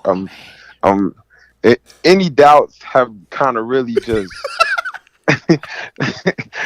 You know, say doubt. What is that? What doubt you talking saying about? You had doubts. You know how it is. You know how like during a game week on Monday, you like, this team is all right. They kind of all right. And then by Friday, you're like, it's no way they'll see us. Oh yeah, they trash. Yeah, I feel like that now. Like the little doubt I had has just totally gone out the window. I know we'll be singing. Hey, TG. A wise man once told me this is the perfect time to just say, the hay is in the barn. Yeah, the hay is in the barn. I'm feeling good about what we're trying to do. I like the playmakers up there. I like the quarterback that's on the way. Oh. I even like the quarterbacks that were there. I like the way they was throwing it up. We trying people. It's just a different. It's make you make a play type mentality. I like what I seen. Okay, you know? okay. I like what I'm seeing too. So that makes both of us. Ooh. We'll see who's right.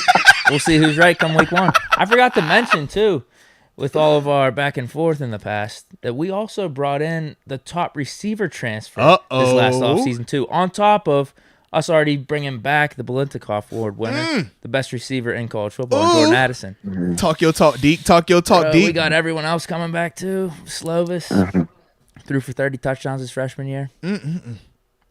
It's going to be interesting.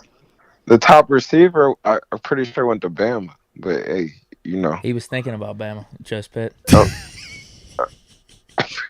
I'm not positive. I'm pretty sure he went to Bama. Now, I'm not saying I'm the we can portal. fact check.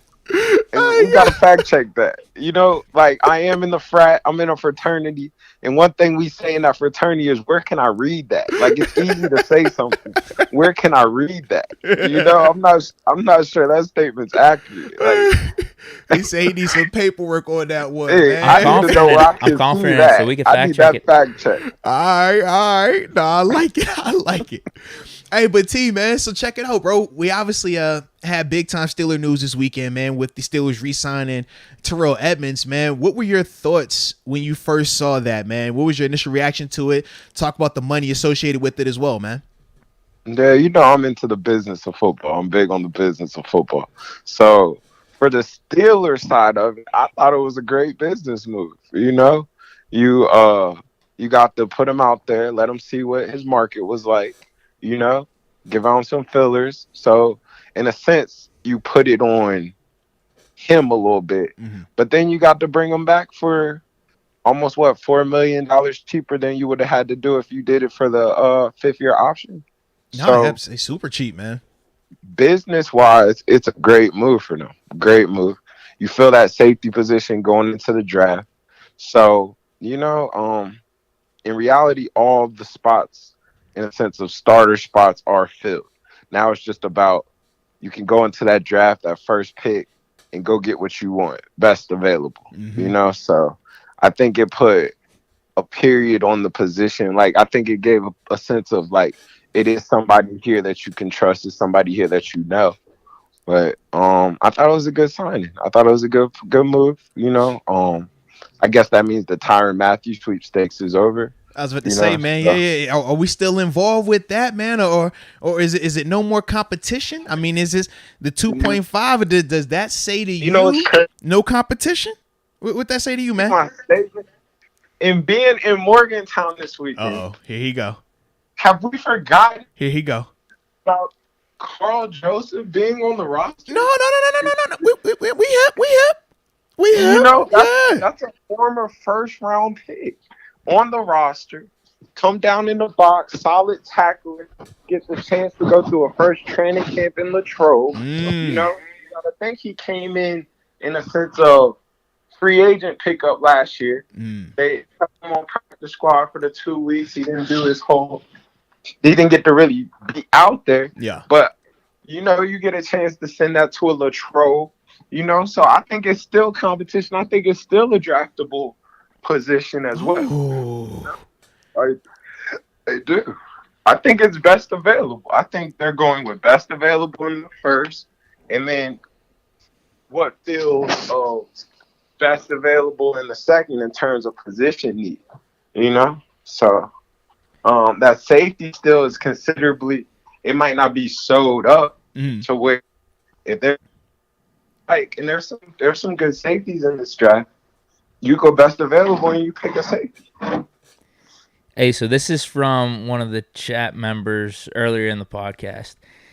He says, ask TG later what positions on the roster are actual open competitions at camp. So you brought up Carl Joseph. Do you think that's an actual competition between him and Edmunds going into this offseason? I think that's for surely an actual competition. You know, I think the money-wise tells you that because not only it's not like you're paying Edmunds a ton of money. So, you know, it's not saying like we're committed here to 1-year deal. I think it still is an open competition. I think that's his job more. He's in first place. You know, he's the favorite. But I think that is a job to keep an eye on for the whole year. You know how Coach Tomlin does.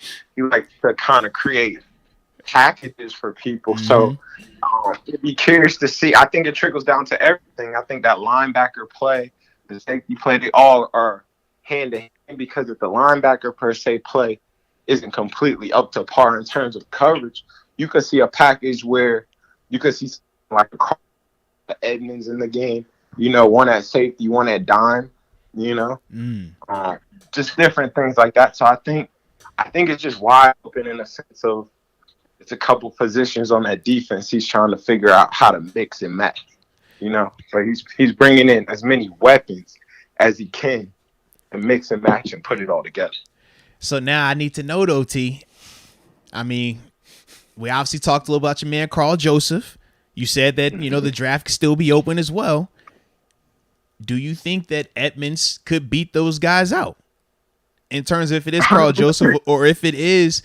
Well, because, I mean, obviously, Kyle Hamilton, we know if you're getting him, he's special. He's a little bit different. But when you think about... You can land a Kyle Hamilton that early, then you have a different conversation. Right. That's a different conversation. Right. But if Hamilton's out of this equation, are you taking Edmunds, Carl Joseph, or the field in this situation, man, in terms of being the starter week 1? Starter week 1, I'm taking Edmunds. If I'm... that's his job to lose. Okay. If that makes sense.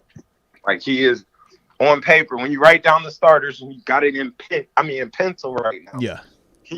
His name's in the number 1 slot, pencil. He'll be taking those first reps, And then from there on what he does, I don't think it's I don't want to say a competition. I think it's definitely a competition, but I think it's more of a marathon.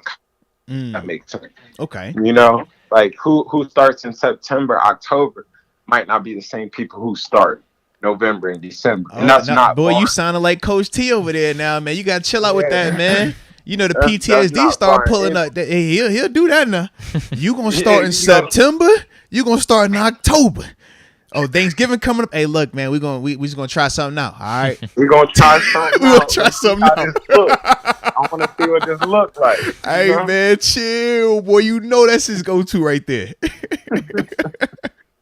I think that's really we're looking at a bigger picture. What I'm saying. It's a marathon competition. I don't think that spot is, and he tells us that in the pay, it hasn't been solidified.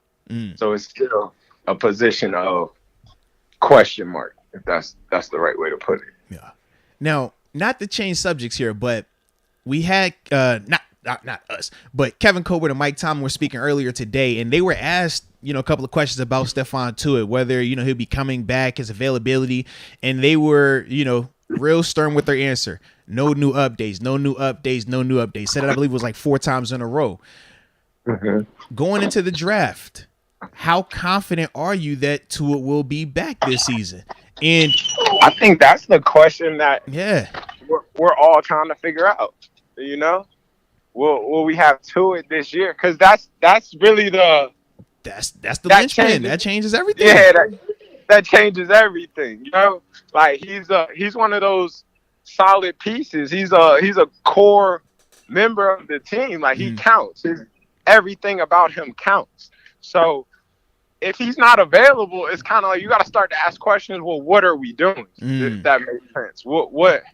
What's the game plan? Do you not want to play anymore? And it's not to get insensitive because it's sensitive situations, but it's still business. Like, do you want to play? Do you not want to play? What is it that you want to or don't want to do? Because he holds a lot of value. Yeah. And if it's a situation of, maybe I don't want to play here or, just different, because we don't know. We don't totally know his total reasons. Like, I understand the emotional. Yeah, losing a parent, or it's not losing a parent, but losing a family member. Absolutely. I do. I fully understand. And it's kind of like, not to be rude and insensitive, but was that a last year thing? Is that going to carry into this year? If it's carrying into this year, I think maybe you start to figure out a plan moving forward. But I don't think you can just sit in limbo with the situation because his value and who he is holds so much value. Yeah. Whether you try to trade it, you give it to whether you try to trade it and you get something for it or, you just need to know what it is. And I think the cards are in Tuitt's hands because I think they want him there. I know they want him there. I'm not in no hurry to move on at all, but it's kind of like your best ability is the availability. Facts. It's kind of like what is the plan? Like I think that's the the elephant in the room. Like what's going on? What do you want to do? And it's like whatever you want to do. How can we help you do what you need to do? Yeah. That makes sense, man. That definitely makes sense. Well, shoot, man, before we go, because we do got to ask you this final question, man, because we won't talk to you until after the draft. Ooh. Okay. The draft is Thursday, correct? Thursday, absolutely, man. So the question is, who are the Pittsburgh Steelers taking with the 20th overall selection? Who's there? Who we taking? Todd McShay said you're the GM no teams are looking to take a quarterback in the top 19. Uh-oh. That was his reports today. Uh-oh. Take it for what you will. I mean, it's draft. You know how that go. On draft week, everything So changes. QBs might be available. On draft week, all of a sudden, somebody you've never heard of is all of a sudden a top 20 pick. And Facts. Where did this guy come from? Yeah, he was one of my sleepers of the draft. Did you know he's 6'5"? And we knew that for the last month. Seriously, man. I personally think you see a quarterback coming here first round. From everything I read, everything I see, everything you see, it looks like they're similar in nature to how hard they were checking out running backs last year. It looks like they're checking out quarterbacks the same seriousness, the same due diligence. Like, it just seems like they're all checking quarterbacks. So I think you see a quarterback. I think, once again, if Malik's available, I think you see Malik coming here. Okay. I just think if he's available, I think you'll see him be a Steeler. I'm not positive he'll be available, but if he's available. Okay. He'll be a Steeler. I think something's gonna happen though, and obviously, of course, something's gonna happen. But I think a trade, you're gonna see something happen that we're just not planning for, because it's like, it is teams that need quarterbacks moving forward. Mm-hmm. It is like that. I understand what Todd McShay said. I've seen that earlier when it's kind of like they'll have their pick of the litter of quarterbacks and all.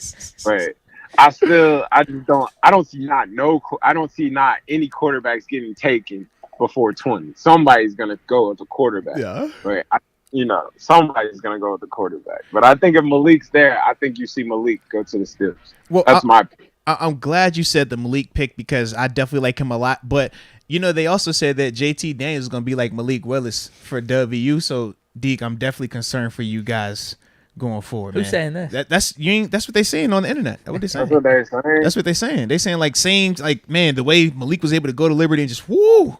That's what they said JT going to do, man. They're comparing Slovis to Burrow, though. Man, you guys stop this. He went to Liberty and potentially made himself a first-round pick. That's what I'm saying, man. Come on, bro. That's cool, but they didn't win anything in college. Joe Burrow won for LSU. That's different. That's who they're comparing Slovis to. No. I'm just telling you. What? Who's they? I saw it.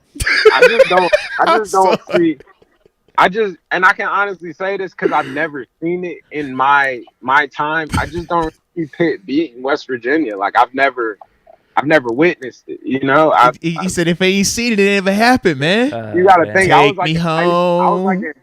I was like in high school when stuff like that used to happen. That was a long time ago. Like, I don't really know what that looks like. To the place. Your memory's a little blurry. Almost heaven. Come on, man. Almost heaven. We're looking good out there. It's almost heaven. Good. Hell, West Virginia. We got some weapons out wide. We're big. We're looking good. It's an exciting time to be a Mountaineer. I just got to tell the truth. It's an exciting time. Hey, real quick. Willis is at 12. Are you trading up for him? Trading what? Uh, you know what I mean? Like, next year's second. What do I have to trade to get him at 12? Next year's second, this year's third. Next year's second and this year's third? Yeah, and you swap your first round picks. Yeah. So a first, a second, and a third? No, you swap the picks. You swap just so you move up in the first. So you're swapping your first. So you'll still get the first round pick. You got to throw in the second and the third. I mean, you said the third from this year and the second from the following year? Yeah. Second's thick. Is he worth it though? Is he worth it? Is he your guy? I just don't think it's that serious. That's my. I don't think it's that serious. I don't think you're giving up. Maybe if the pick and I get third, yeah. Maybe that gets you to 15. Yeah. If he falls to 15. I'm not giving up too much. I'm not giving up too much future. I don't have to super jump in front of too many people. And if it gets weird, if you can't get Malik, who's next? Yeah. Like, I don't think it's a super I don't mean to say it, but it's not a crazy difference between 1, 2, 3, and 4. Like it's kind of a preference.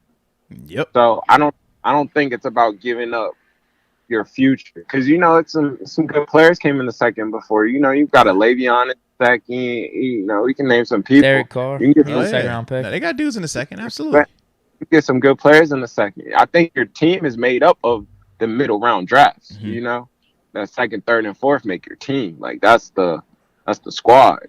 So the first is the excitement, of course. I just don't think it's that serious to trade up and go get him at that point. I think at that point, maybe you look into your next option. You got to understand next year's draft too. Some people coming in there next year. And once again, you signed a quarterback this offseason, and you gave him a couple dollars. So it's kind of like, I don't think the sense of urgency to go get this person, to go trade up to go get anybody is that serious, So, I mean, that's my opinion. I don't see them trading up. I just don't see them giving up too much. If the trade can make sense, maybe a first and a third, maybe swap the first and I give you my third, sure, or something like that. But when you start to talk about next year's second and this, like, that's a lot. Yeah. That's a lot. I'm not giving you my future. Like we're here today. What do you want? No future picks for you, man. No futures for you guys today or tomorrow. What if it was this year's second? This year's second and third. Does that change? This year's second and third? Yeah. That's a lot. It's still a lot, Because you got to believe that Malik is that guy. Yeah, but he is a quarterback, but you got to believe that he is that guy. I'm swapping picks. I get swapping picks, and I get maybe a third. Yeah. But when we start to say a second, a third, and I'm swapping, like, that's a lot. That's a lot, That's a lot. That means, like, immediate impact. Yeah. And I don't think any of these quarterbacks in no situation are immediate impact, because once again, this summer you went out and got a quarterback. If there was no quarterback there, that'd be different. Like, all right, this is an emergency, or we need somebody. But I don't think the case is that we need somebody. I think if to be honest with you, you can really sit around. If you really are in a panic, this Baker situation is going to sort out kind of strange. If you really whoa, T, you not going to slip that in, TG. You not going to just slip in a Baker and not expect a reaction now. Have you been eyeing Baker Mayfield? What's going on here? I put on record that Baker, I don't feel is the quarterback to come to Pittsburgh. Elaborate though. So if the money isn't right, you want to look at him a little bit. If the money was right, we just saved a lot of money with this Edmunds. Come on, man. The Edmunds for 2.5. I mean, we got a little bit extra now. We got a little bit extra in the pot. Come on, man. I don't think that's for Baker. I think that just causes more controversy if he comes in there. Can Baker beat out Mitch Trubisky in your opinion? Then what do you do with Mitch Trubisky? Hey, man, you got a high-end backup, I guess. He was just backing up my man Josh Allen in Buffalo all last year. He ain't had no issue with it. I think no matter what, Mason is the backup. Okay. That's homegrown. Okay. That's family. I think no matter what, he's the backup. He's the two going in. No matter what. I don't think you could bump him all the way down to 3 right now. You sure? I mean, because I'm looking at them because let's see, in the order right now, Mason has the least amount of guaranteed money on his deal, but he'll get paid $5 million next year.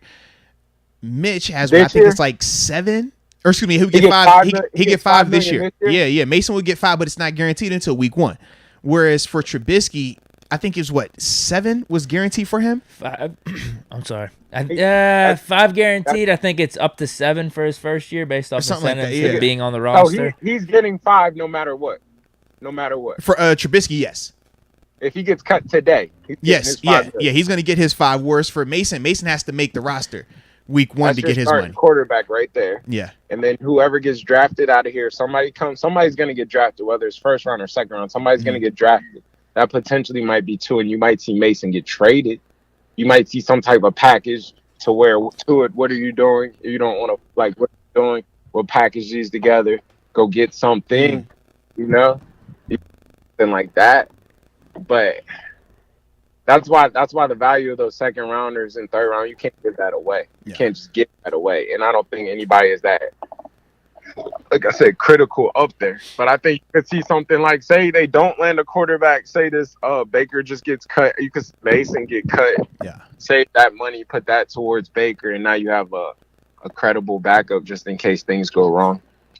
But I think that's a lot of attention in there. I don't know if he comes in there and does that. I think you have to do that like week 1, Week 2. I don't think you can go into training camp and answer all those questions like that. I think that's a lot, right. Especially if there's a young boy, because there's going to be a young boy in there at some point. Like, it's going to be somebody. Yeah, to have Mason, the draft pick, Baker, and Trubisky. Oh, yeah. We were talking about that. It's kind of like overkill. That's a lot. That's way too much in one room. But at the same time, my only reason why, even though I do feel like it's a lot, I just ask myself, how different is that from when we had Haskins? Before Haskins passed away, we were still talking about potentially drafting a quarterback, and you would still be sitting there with, 2 former first rounders, one guy that you have a first round grade on in terms of Mason Rudolph, and then you got the draft pick. I just look at it as it would still be that same type of situation. Way different. Like, you had to think and respect the Haskins. He has been sitting for the last 2 years as well. Mm-hmm. You know how it go. Like, out of sight, out of mind can go quick. You know what I mean? Shout out my man Gino up there. Gino hasn't been starting. Shout out my man Gino. Shout out my man Gino. Gino hasn't been starting for a few years to where he's not classified as a direct starter right now. Yeah. Even to the point of Seattle is like, we need a quarterback, And it's a lot of the same situations. Like, everybody's somebody. Like, nobody's just nothing in this league. Everybody's somebody. Yeah. But it's kind of where you're at in your story. Baker started last year. Mm-hmm. You know what I mean? Like Baker, like, not that he's just been a winner, but like it's the first pick in the draft at a point. Like, you know what I mean? Like, you don't just go from that to now you're just a 2. Like, it don't just fall like that. That's a serious fall from grace in a sense. Yeah. And I don't think he's done just that bad to fall that far from grace. That makes sense. So fair enough. I think that's kind of a situation in waiting. I think you wait and see, because some things happen. This football is fluent. Quarterbacks get hurt. People get dinged up. I think you kind of let things sort itself out, and that's where he's gonna find himself. But I think you'll see a young quarterback come in here. I think that's the setup. It's a new QB coach in the building. Mm-hmm. They're setting up to where I see a young QB coming in here. You'll see Mitch be the one.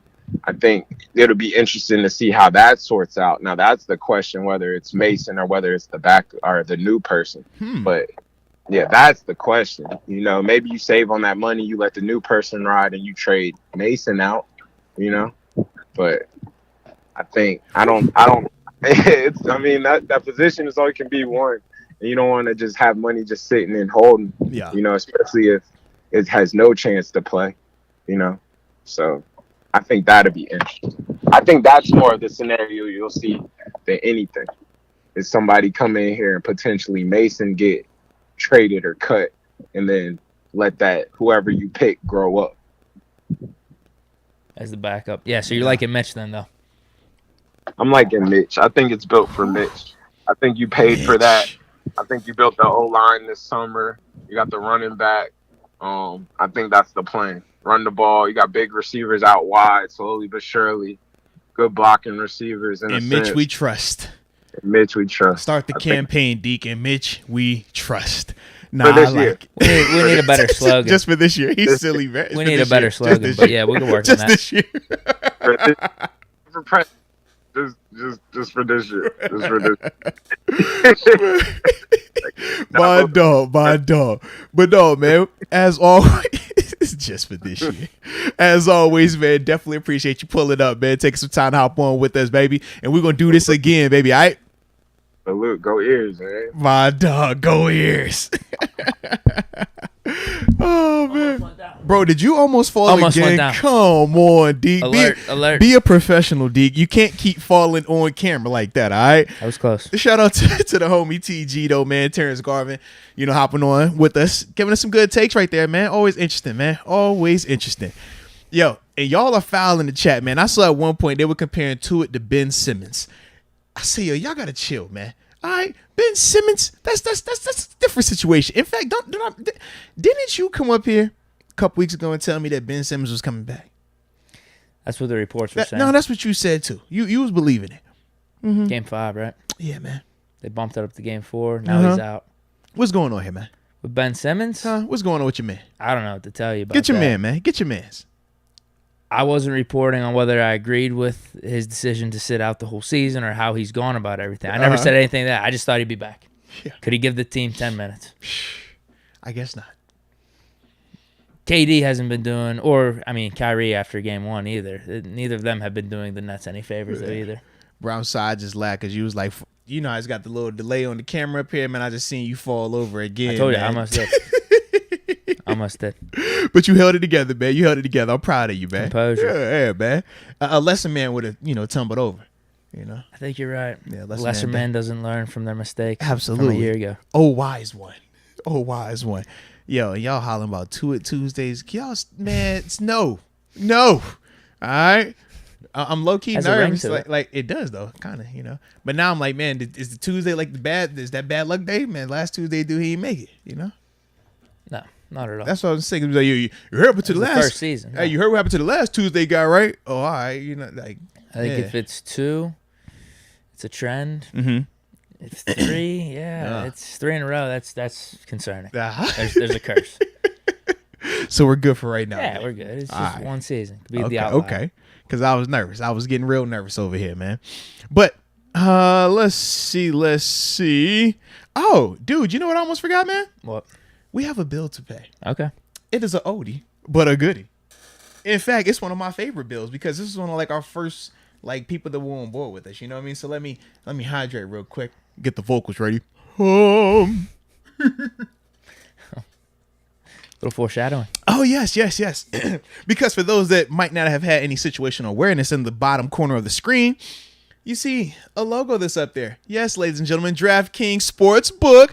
Everybody knows DraftKings Sportsbook, baby. Yes, indeed. Not only are they safe, but they are secure and reliable. I'm talking the leaders when it comes to sports betting, baby. And that's what we love about DraftKings because they always got the fire odds. They always provide us with great incentives to watch these games, and they make the winning a little bit sweeter. And sometimes when you lose and you parlay it the right way, it still can make the loss a little bit sweeter as well, man. Just depending on how those numbers have worked with you. But the reason why I always enjoy DraftKings is because they supply us with an awesome promo code for all the first-time people out there, right? Because everybody was the first at something. It was Deke's first time one time, and I'm hoping that it went well for him because he's back. All right. But when you use that promo code Moats, you can receive up to $1,000 in deposit bonus money. It's a cool concept. Whatever amount you put in up to $1,000, you type in the promo code Moats. DraftKings says, you know what? I like this guy. I'm going to match that money. All right. Up to $1,000. So it is an awesome concept, ladies and gentlemen. But we also know this, Deke. Yeah.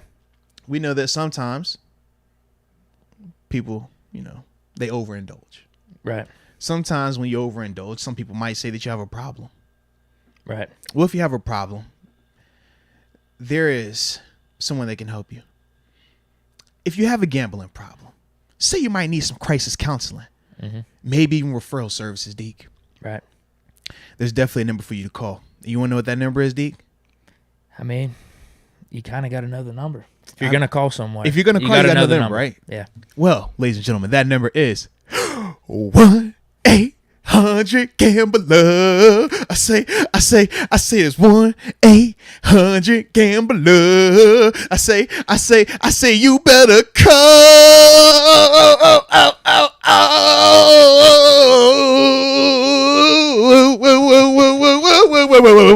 You better call 1-800-GAMBLER.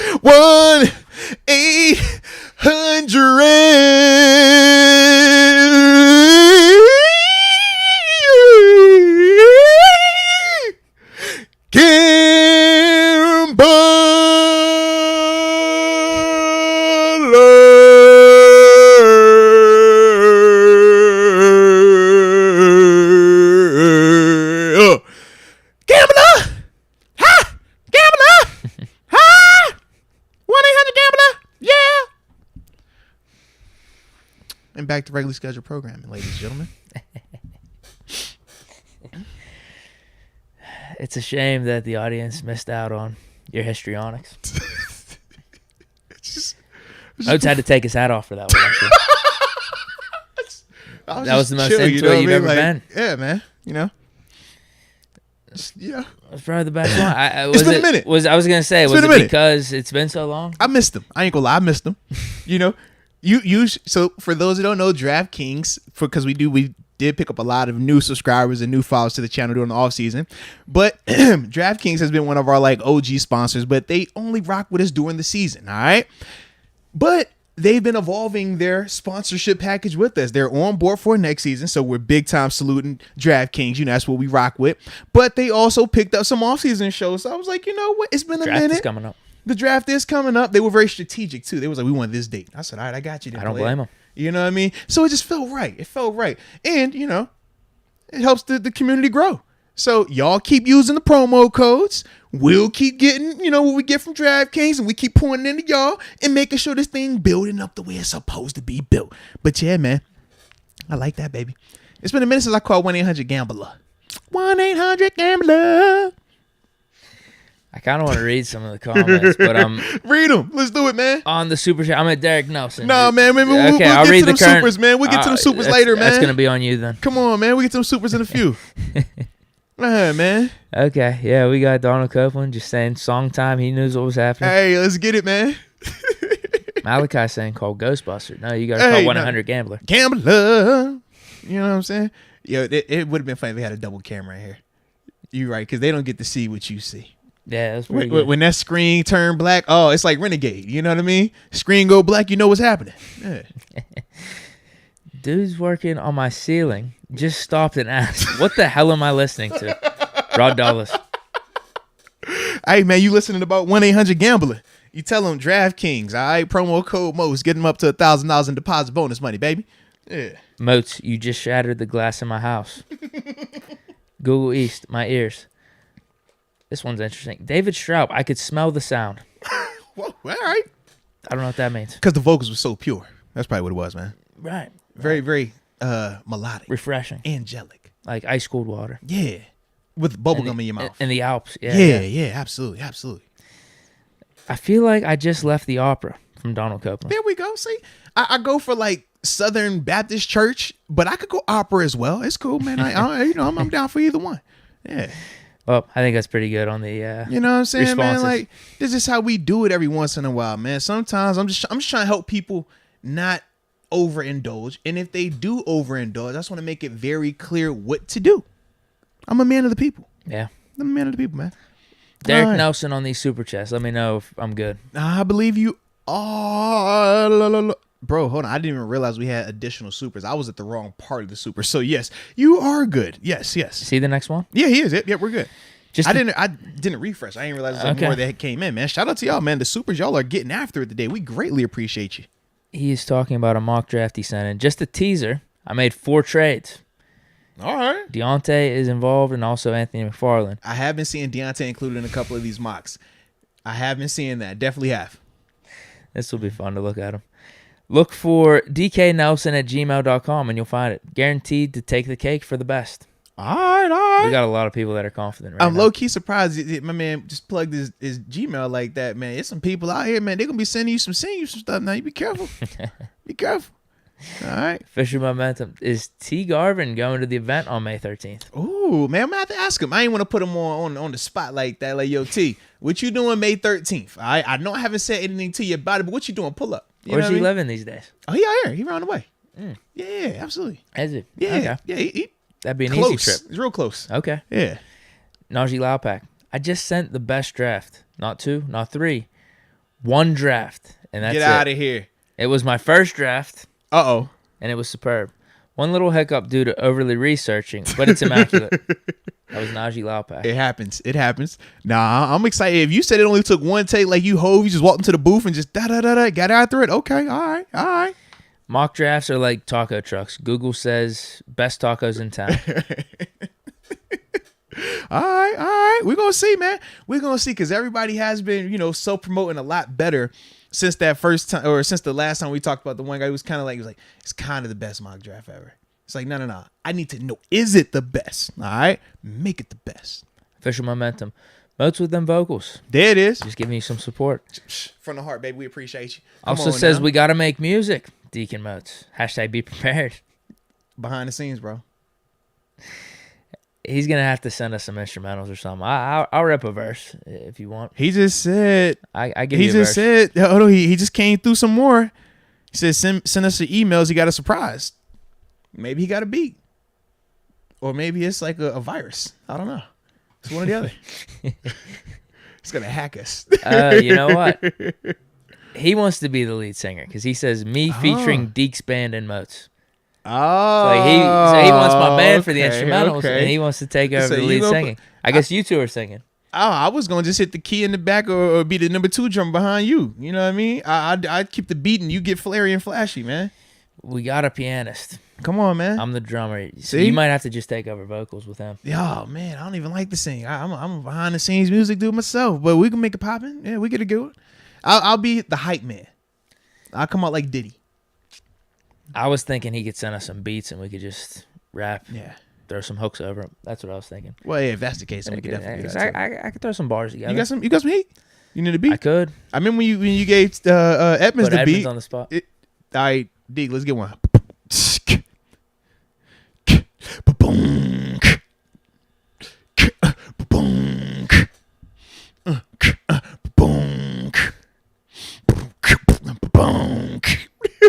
All right, you gonna keep it going? Uh-huh. We got that new Deke.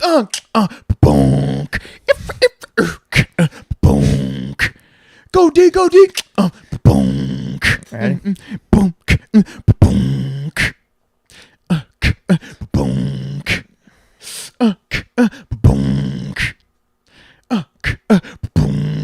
Come on, Deke. I'm getting one. It's your world. Fresher than a freshman, cleaner than a senior. Rolling down the block in my nice Beamer. Throw on a white beater, call me Derek Jeter. Hustle so hard, my rhymes get even meaner. Pump up the bass, pump up the lace. Got my Reeboks on, always the ace. Boom. That's what I got right there. For. Shout out to the homie Deke. Shout out. And I like the little, was it Young Jock is going down at the end? Was that what that was? That's either that or Soldier Boy. You know I like doing that. I know it was going down. Him with the Young Jock was Superman. You know what I mean? Either way, shout out to you, man. Wasn't bad. Deke with that heat. Off the top. See that? Hey, that need to be a social media event right there, baby. I'm just throwing it out there. That whatever we done, that needs to be one. Okay. That needs to be one right there. I like it though. Deke, that's what the fans want. Deke, boy, they said spaghetti. Jokes in. Did you say you mob with your Reeboks on? I think I heard you say something along them lines. Like, yeah, in my Reebok, all right. Yeah, something like that. Yeah, had to drop a little something for you guys. Yo, for the culture, man. That made me feel good right there, man. I ain't know Deke's lyrical. Just in case y'all ain't know, Deke is real lyrical. See, what took me so long is the beat. I maybe wanted something a little faster, but I made it work. Well, I went with the beat. I wasn't sure your cadence, so I just figured arrow on the side of like chill, so you got time to think. That you was know good. what I mean? No, Yeah. I like that. It's from the heart, man. From the heart. All right. So we are caught up. Uh-oh. Hold on, this is Q. Says, Moats for sure playing the tambourine. We can't disrespect you like that. Nah. Tambourine, man? This is what official momentum says, though. Deke versus Moats, #8 mile. Oh, this guy's a gangster. His real name's Clarence. His name's Arthur. You're right. Official momentum says Deke made that when he was in jail calling Moats. He said Deke had them parking tickets he didn't want to pay. You know what I mean? So they ran up on him. But I'm glad you out now, man. They can't hold a good man down, bro.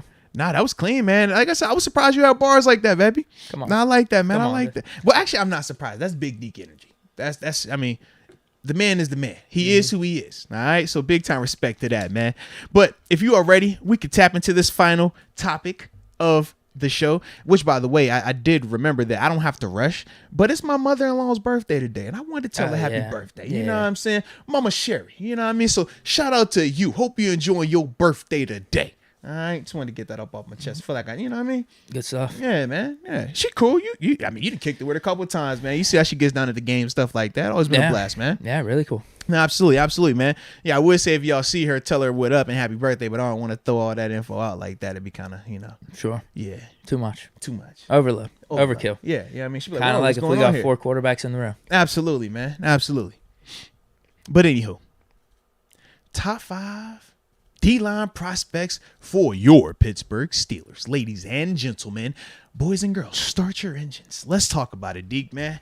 I want you to go first with this one, man. I know we've been back and forth. Sometimes I go, sometimes you go, but I wanted you to go today, Deke. Okay. I like when you lead it off. This one's interesting. Very. Bro, but I'll just get to Taco Meat Records. Bro, y'all, wow. Taco Meat Records. Daddy Deke in the house. Research records. Yo, what is going on? Y'all are funny. I like it. All right, so I have some questions for you after I do my list, and probably after you do your list, we'll kind of go back and forth. Have a little bit of fun with it. I'm nervous, actually, if that makes sense to you. You intimidate me when we do these lists, Deke. You know that? Because, you don't know what's up my sleeve. I really don't. And I always feel like you're going to come up with a name or something, and I'm going to have to be on my toes like, all right, let me go to the mental archives real quick. Okay, Deke said that. All right, it's got to be this guy. Like, I just feel, you know what I mean? My sleeper picks. Yeah. I'm not this is why I have a love-hate relationship with the draft, because that puts a lot of, unwanted pressure on yours, truly.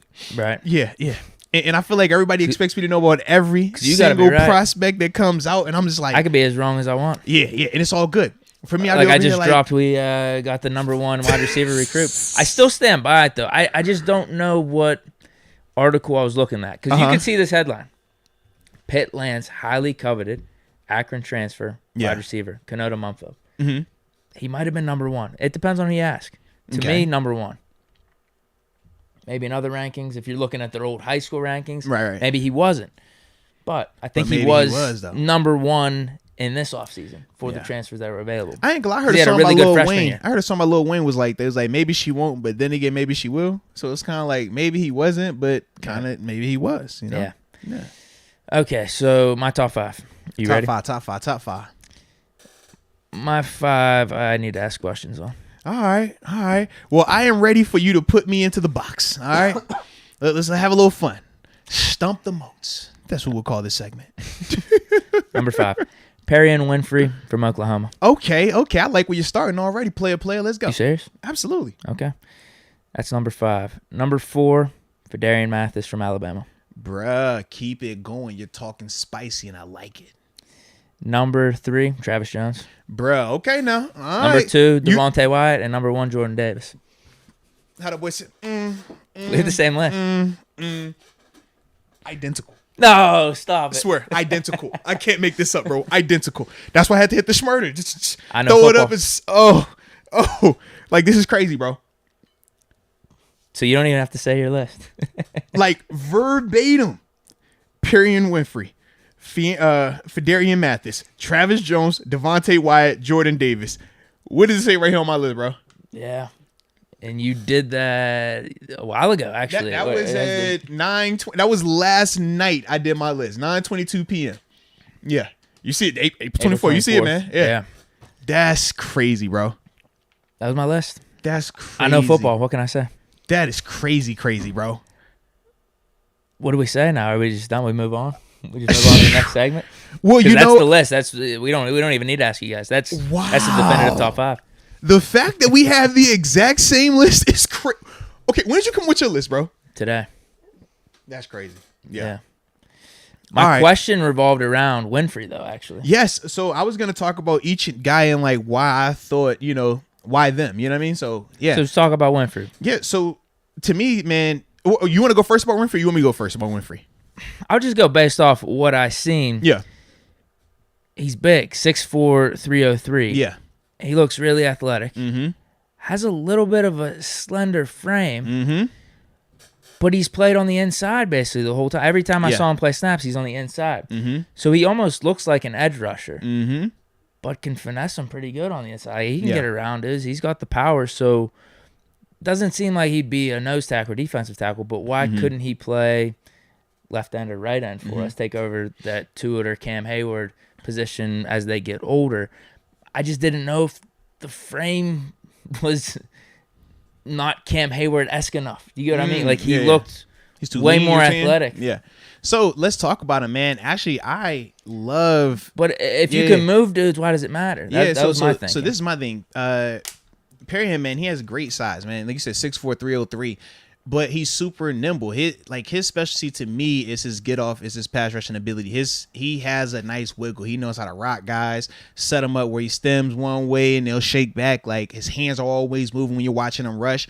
And then also it helps him in the run game when you're seeing teams try to run away from him. He shoots gaps really well. It's hard to cut him off with some of those blocks. But as you said, he does look more like an outside guy in a sense because he's played, like in Oklahoma, he's playing more of a 4-3 scheme. And that was also part of the reason why for him, he is leaner like that.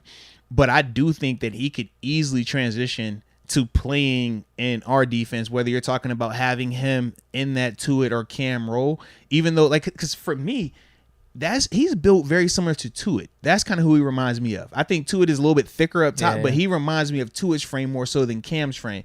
But he gets off the ball. Because when you look at Tuitt to me always looks like a 4-3 interior D lineman because of how he can just penetrate. He's a get off the ball type of guy.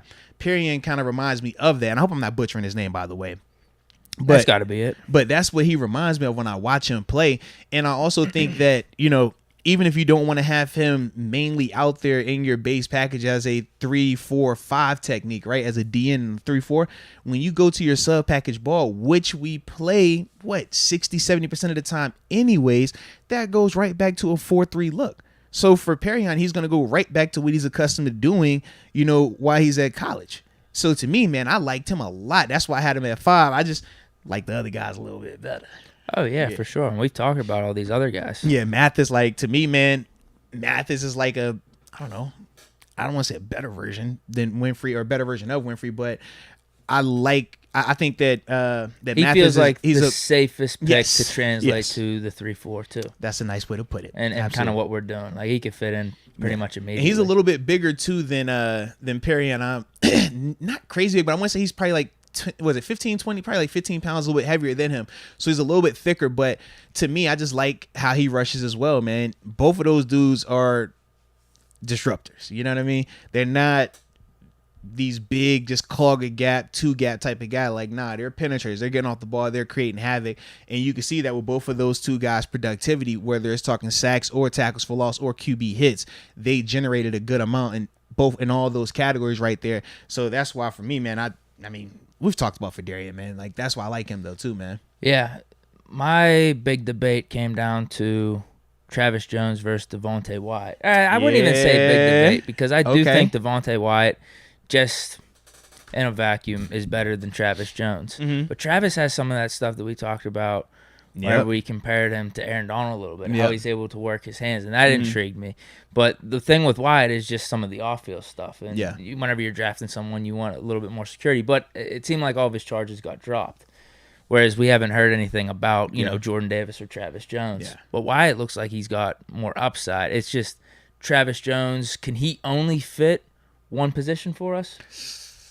Is he that Tyson Alualu nose tackle, just a more athletic, can move his hands a little bit better? But think about, what did we do with Tyson when Tuitt initially got hurt? Or no, not when Tuitt got hurt, but when Tuitt wasn't available early on, it was still going to be Tyson. You bump out and play some of that, 4-3-D lineman type of stuff where he was a 3 technique, or he would be in the gap, or a 1 technique in a sense. So to me, I think that Travis, you could do something similar with him with that. I just think that dude could really be a problem for some people at nose, though. You know what I mean? Just because of the size and the athletic ability he plays with. But I do think that he's a guy that early on, you're not putting him out there over Tuitt and Cam. Right. But I think if he's a part of that rotation, because like we said, those guys come out. So do you see him more as an end? His optimal position for us? No, I'm saying when it goes sub ball. Okay. When it goes sub package ball, we know we take the nose out and we keep Cam and Tuitt out there. But to me, I think that Travis Jones can still give you some rush ability. I just don't think that you're taking Cam or Tua off the field for him. But if you're rotating, like how we see those guys when they get tired, they come out. Travis coming out there to rush from a 3 technique, I still think he can get it done there. I still think that he knows enough. His rush package is versatile enough that he could do that. Not every play, but you wouldn't need him to do it every play because you got Cam into it. You know what I mean? So that's why I was like, I still liked him a lot. That's why I had him as my third dude. Yeah. How do you feel about, I guess let's just say the top 3. How did you organize them the way that you did? For me, I thought that Jordan was the... to me, I just think that Jordan fits the Steelers' need the most in terms of getting a big body run stuffer because we have D linemen that can rush the passer.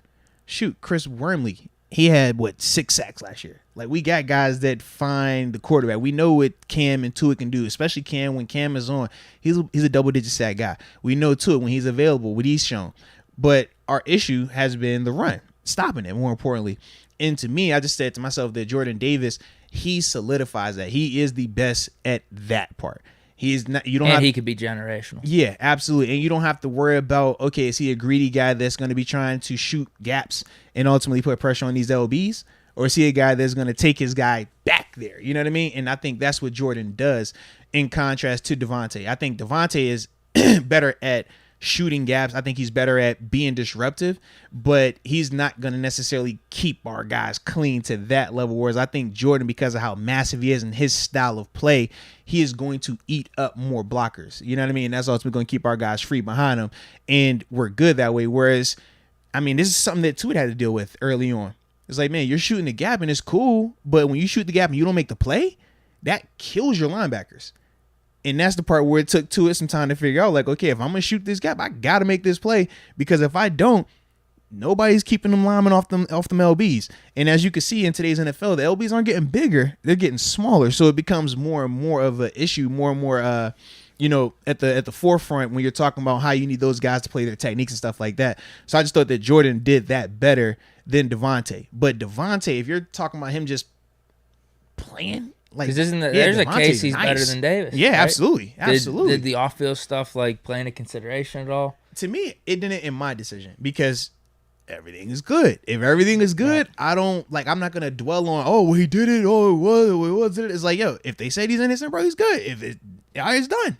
Like, that's just how I look at it. And that's kind of how I looked at with the Devontae thing. And that's based on what I saw. I don't know if there's anything new that came out, but from what I saw, everything. My thoughts, if he was definitively better than Jordan Davis, then I don't think that would be in play at all. But I think there's obviously a case Jordan Davis, for the different styles that they play, is just better, and probably a better fit for the Steelers as we're sitting right here right now. Because Wyatt, would he be more of the Tua or Cam predecessor? Yes, I think he would be more of Tua's predecessor. So we don't really need that right now. Well, depends on how you view Tua. But we could get away. Is he or is he not? We could get away with Cam Hayward, Chris Wormley, maybe the emergence of Loudermilk. Don't play with my man Loudermilk like that. Come on, man. You know what they call him? Skim milk, big milk. What did he say his nickname was? Something with a milk thing, right? Milkman. That's what he was calling him. Milkman. Okay. Yeah, that's what he said. Milkman. You remember on the interview, man? I mean, that makes sense. He said the Milkman. Yeah. I think he said that. Did he? Yeah, he definitely said Milkman. Then it was another, like, skim milk or almond milk or some other type of milk they called him. Yeah. Whole milk, maybe. But, like, we could get away with Wormley, Hayward, Loudermilk for right now, right? Yeah. Whereas if we got Davis and Alualu, I mean, that just kind of shores up that nose tackle. Absolutely, man. Yeah, because we could even – has there been times we moved Alualu to the end spot? In a 3-4, we could do Davis, Alualu, and Hayward. Actually, I don't think I've ever. I don't know if Tyson's ever bumped out like that. I know he's done it in the base. I mean, in the sub ball, but I don't know if he's ever. I mean, it's still the same tech. It's not the same technique, but it's still in the same family. If that makes sense, you know what I mean? Like, you just. It's kind of like a 6 technique. It's like, yo, you're playing this dude head up, but this is what you got to key. So you key in the same thing. It's just a different body type to what you're doing it on. Yeah, for sure. I think that's it. I don't know if I really have anything else. Dude, I am just flabbergasted that we had the exact same list, man. It's just simple, dude. When you know football, you know football. Like, bro, what is going on? I don't know if that's like a compliment or if I should be nervous about myself all of a sudden, man. Was I researching too much? I'm playing. Wow. I've seen how you operate with. Was I researching too much for this? No, man. Kudos to you though, man. I respect it, bro. How about this? I like it. How about this? First round. What's your cutoff? Is it just Wyatt and Davis? Are you good with Jones in that first?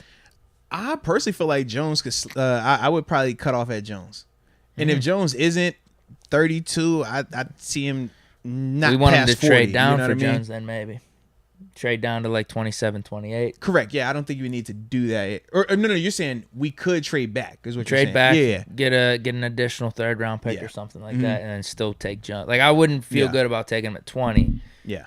I'd rather trade back in the first, get him at maybe 28, 29, 30. Yeah. Have the extra pick in the third.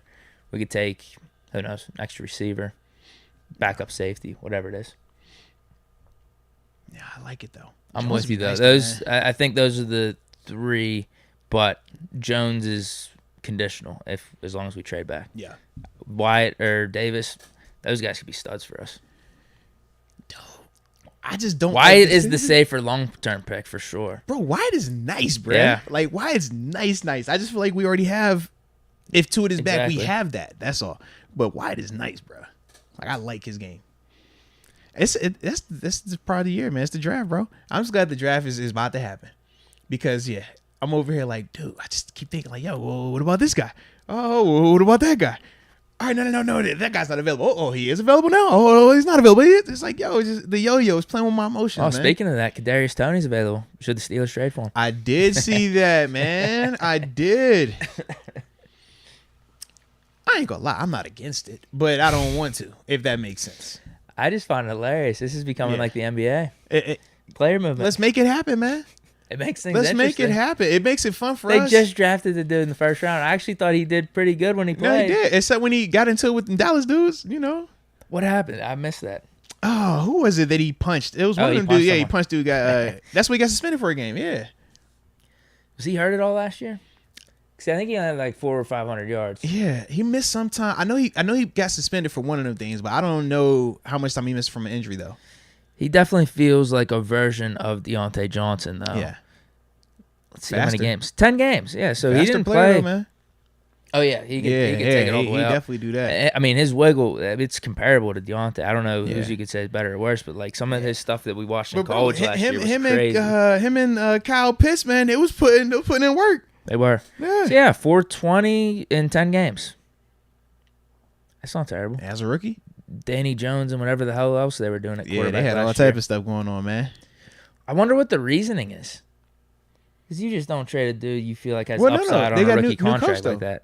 Brian Dable is new. I know. Granted, I don't know if there's any issues, but Right. a player could just simply say, I don't mesh with this coach, or I don't like the vision of what he sees, or how y'all feel about me. That could be as simple as that, man. Because it's not like he's going to be able to get paid. Like, he can't change his contract until after his third year. That's the CBA's agreement. So it's not a money issue. You know what I mean? He's getting paid what he's getting paid. There is no change in that. So that's simply you have an issue with something in the organization or someone, whether it's you don't believe in Daniel Jones, whether you have an issue with Brian Dable or the GM or whatever. Like, that's what that is. Yeah. Yeah. Because like I said, he's not even to Kyler's standpoint just yet, where Kyler's already been there for multiple years and he just wants his extension now. He doesn't want to wait, and he wants it to be at a certain number. Kadarius can't do that by rule of the CBA. So, yeah. All right, I'll get in these supers here. Mm-hmm. Official momentum. Got to get them emails. I want to send y'all some music ideas. Moats winners For winners the at upper and lower room gmail.com. jingles and Gambler. Oh, Also, got to send y'all Ambitions album. Who's that? Is that the volume? The Crazy Bone Joint, the volume album? Volume 1. I think it is. I don't even know who he's talking about at this point. You crazy. Hey, and shoot, and while you talking about that, I just noticed we got a little spam action in the, every once in a while, man, you get a little spam action in the chat. Man, hide this user. Get him up out of here. Okay. Get him up out of here with this filth flying filth.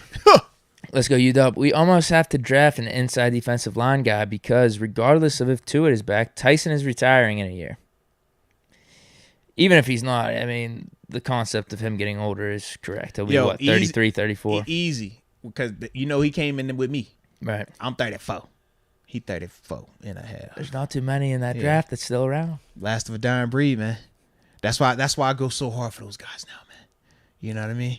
Keep holding it down for the 34 and up, though. AB's hurting your draft rep. He could keep going. He could be that guy. He was the one. He's showing how diverse he is. He's showing that not only can he be a beast on the field, but he can also start a rap career as well. He could have been the one that outlasted everyone, huh? He says Tuitt's contract is up next year too. Hey, he's right. Yeah, Tuitt is an unrestricted free agent, and Cam isn't getting any younger. Yeah, no real depth outside of Loudermilk.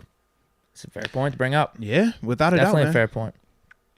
So it'd be like we definitely need one. We're gonna need something. The Edmunds situation in a way where you're just drafting a guy. If Tuitt does leave this offseason, retires, or Alu retires as well, at least you got an extra guy. Yeah, very true. And these are some good guys. And a higher pedigree guy too, man. Yeah. Exactly. Because we didn't touch that position at all in free agency. No, we haven't done anything since drafting Tuitt, really. He came after Cam. Yeah, because everybody else was late round picks. Defensive tackle, we picked up Alu as a free agent. Yeah. In terms of drafting a guy, no. Loudermilk was the last guy. In the sixth, it's just taking flyers on late round guys. I wouldn't necessarily say addressing it. Right, because he's even with the Falcons, we traded up into the 5th, but that's still not doing much. Yeah. We tried with the Ziggy Hood. We did the Davis move. Carlos. Yeah, so I don't. And then didn't we bring in his brother too, Khalil? He was here for a little while. Yeah. So I don't really know. Yeah, we don't really have anyone in the wings. We got Henry. Because who was our defensive tackle for a little bit? Was it like McClendon? Mondu, yeah. We got Henry. Not Mondu. Yeah, didn't we have McClendon in there? Oh, and Montrevious. He's the other one. Shout out to Quashawn White. Again, for that we one. haven't used any high draft capital on that position in a while, and that goes to credit Cam Hayward and Tuitt for how good they've been playing. Tuitt's just been hurt, man. Yeah, he would have had much better numbers, I think, up to this point. Obviously, last year was an outlier. We know what was happening there and why he sat out, but part of it was injury. I mean, he had surgery before the season, but that was definitely like a delicate situation, very, very unique situation. Oh no, here's one. Brody C just brought him up. Jay Wobble, Hargrave. I'm an idiot. Yeah, he's the one. He's definitely the one. And I was right there with you. That's my dude. Yep. Definitely. Third round pick. So that was 4 years ago. Yeah. Something like that, 4 or 5 years ago we drafted. So it's time to spin the block, man. Time to get us another one, man. Yeah, who's our next Jay Hargrave? Who's the next Wobble in the building, man? Yeah, we don't want it to be like our offensive line. Yeah. Where we've had really good dudes there for a good 5 or 6 year stretch, but then all of a sudden the fall off was pretty immediate. Yes, it was. We had no one waiting in the wings. Yeah. All right, so that was Let's Go UW. That was a really good point, though. No, it definitely was, man. Whenever you're thinking about long-term contracts and stuff. And Mondu, I trust. Official momentum. Moats, you got to spit a verse before the show is over. Oh. Bars. Spaghetti. Bars. Yeah, one of these days, man. One of these days, I'm going to kick some heat for you. I'll drop a beat. You know what I'm saying? Yeah. I don't know what I'm going to rap about. I'll probably be the most superficial rapper out. Well, actually, no. Everybody's a superficial rapper. Come and drop out, like, my stuff. Your shoes? Yeah. You know, it's been real superficial. Living in Pittsburgh. You know what I'm saying? You got to hype us up. I ride around in the city. Bank account. Nah, I'm playing. Should. I was a rapper, right? Tinted out window. See, rapper, right? When you see that murdered out thing with the heavy in the system and the and you see the extra cloud of fog in that thing when I pull up. Hey, we might have to make, actually, this would be a really good idea, like a Steelers season anthem or something. Uh-oh. You might need to get the hook. Uh-oh. I'll drop those verses. You got the bars? Yeah. I think people will love it. Steelers anthem. Maybe, man. We got Trubisky, but we should have Ben back. Huh. I thought you had another bar. I ain't know. Oh, okay. I know he was following that up, man. I might think about some stuff, though. Okay. But nah, man, we'll come with some heat for y'all one day, man. Well, shoot, man. I'm trying to think. Are we good? I feel like, whoa, the bro barrier, bro. You are wildin'. I like it, though, but you are wildin'. But yeah, man, I think that is it. Let me go through, make sure we got everything checked up, everything smooth. Yeah, you got your mother-in-law's birthday. Yeah, man. And my Let's Go UW just pulled up. He got something for us at that. You know what I'm saying? Got a little super action. I see it. Either of you have a favorite for the next GM? I think it's either Hunt or Riddick, since Colbert is going to be gone at the end of the draft. Yeah, that's the topic that kind of has been forgotten. I thought pick Colbert at this point. Tell him come back. Yeah, I mean, if he's pulling this off right now. Don't leave. This offseason's been unreal. You know what they said, though? What? It's because it's Fair World Tour. It's kind of like when a guy balls on his contract here. It's like, oh, man, you ain't really like this. You don't really be moving like this. Oh, Mr. Kobe, you know you don't be doing all this trading and free agency stuff. I don't know why you trying to play us like this. We know how you get down. Yeah, that's what's going on here, man. It's like he has nothing to lose. Yeah, right? It's house money. He was like, yeah, Mitch could be a bust. James Daniels could be a bust. Mason Cole could be a bust. Levi could be a bust. Keller could be a bust. It ain't going to matter. You know why? Because Brandon Hunt, you're going to be the guy that's going to take the ball. So don't worry about it. Yeah, that's how it's going to be, man. Do you have a favorite? I'm going to go with my man B. Hunt because I know him personally. You know, I like Louis Riddick a lot, but I don't know Louis. I know B. Hunt. B. Hunt the homie. I remember B. Hunt, man, when he first, before he got to like top GM candidate. It was cool, man. I used to not like him. I used to be like, yo, you're the cut guy. You have no soul. Who are you? And then it was like, I'm not the cut guy. I just have to do this part. But my job is actually this. And it was like, oh. And then it was like, oh, I kind of like this dude. And it was just real cool. Yeah. Okay. Shout out to B. Hunt. But initially I was like, yo, you're the cut guy. Stay away from me. Don't even look in my direction. Man, that's a terrible job to have. Yeah, I don't really have a favorite. I don't know who they're going to take. Yeah. I really don't. I mean, we interviewed a bunch of GMs. Dude, then we have two really good guys inside. Too, bro. Yeah. I mean, we're bringing in guys from franchises that have been pretty well run over these past, 5 to 10 years. Yeah. Titans, Colts. There's a list of other teams, but how many guys has it been? It's been double digits we brought in. So, however they pick, they've done their due diligence, and I'll just accept it. Yeah. I hope it's B. Hunt, though, because I like him. Yeah. But before we get out of here, I do want to just jump really off topic real quick. Okay. Seeing all this AB stuff and seeing people talk about 2-on-2s, and I saw somebody say twins. Did you see the video? No. The Island boys. No. Boxing. They were like working out. They're facing each other. Yo, like the dude was like giving them like glove work. He's like, yo, watching him hit the... Bro, I definitely feel like you could take him, bro. But just pull it up real quick. The Island boy, bro. I'm watching him punch and stuff. I'm like, bro. It's got to be on YouTube, right? It has to be. I saw it on IG. I was researching. I saw it up there. Boys boxing. Bro, I can't make this up. Yes, that's the video. This is it. ESPN. That's the video. ESPN has it. Make sure you mute it. We don't want to get flagged. ESPN seriously has this. Bro, that might be where I saw it. This is where because I don't follow the Island boys. I have better form than this. That's all I'm saying, bro. I like you a lot. I've never done boxing training before. Deke, the video was longer. ESPN cut it short. I like you a lot now, bro. It even gets worse. I like you a lot this is versus them, bro. 15 seconds. Come on, man. I like you a lot versus them, bro. They cut the hair. It does not matter, Deke. It does not matter. Oh, you're right. They did. Yeah, they cut the hair. It does not matter, Deke. Why they do that? I don't know. But I'm glad they did it. I think it's a more polished look. I'm not a fan of like the face tats, but to each their own. But I think you take them, Deke. Yeah, I feel like they copped out with cutting their hair. That was their whole look. It was, man. They shouldn't have got ink all over their body either, or face. That's their problem. It's the face, bro. You can't do the face. Yeah, you can't do the face like that. Deke, though. That's the guy, though, bro. Either one I like you against, Deke. Get you a couple White Claws. I got my money on you, bro. I would run that. You're right. I think we found just the one opponent I could take on. I had to get that out there, man. I just feel like that's definitely for you, man. All right? I think you're right. Yeah. You got the size on them. You definitely got the form. And you going to have power. You going for a fact you got power, do bro. anything. I can have better form than that. That's bad. Bruh.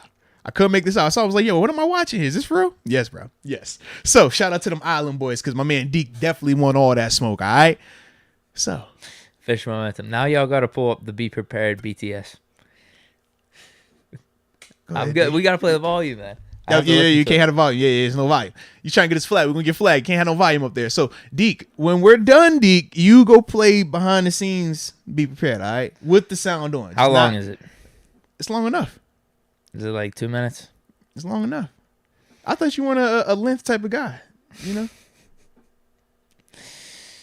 I'll check it out, man. Like I said, though, I don't really have... You probably have a better appreciation for it just because you've been more into Lion King or understand some of the context. I have no clue. Now you're trying to say I'm a little kid? Are what you trying to say? No, not at all. I bring have no clue what he's talking about. When you look at me, Deke, do I scream kid? No. I scream killer. Yeah. Yeah. Former NFL player? I'm washed. That's what I am. I'm a YouTuber now. You could take those Island Boys. I'm a YouTuber. I don't want no smoke. I'm a YouTuber. But anywho, man, this was a blast of a day, blast of a show. But yes, it is my mother-in-law's birthday. So we're going to tap up out of this thing. But I hope each and every one of y'all enjoyed yourselves. We will, have our show on Wednesday. And then, like I said, man, watch party Thursday night for the draft. We'll be starting it at 9 o'clock, man. You definitely don't want to miss that, man. It's going to be dope as heck. For the people that didn't catch the DraftKings, make sure you drop that promo code Moats so you can get that deposit bonus, baby, the way it's supposed to be. And lastly, but certainly not least, make sure you follow all them accounts on social media at Moats World, man. IG, TikTok, Twitter, all that good stuff, all right? So with that being said, enjoy the rest of your day. And until next time, baby. Peace.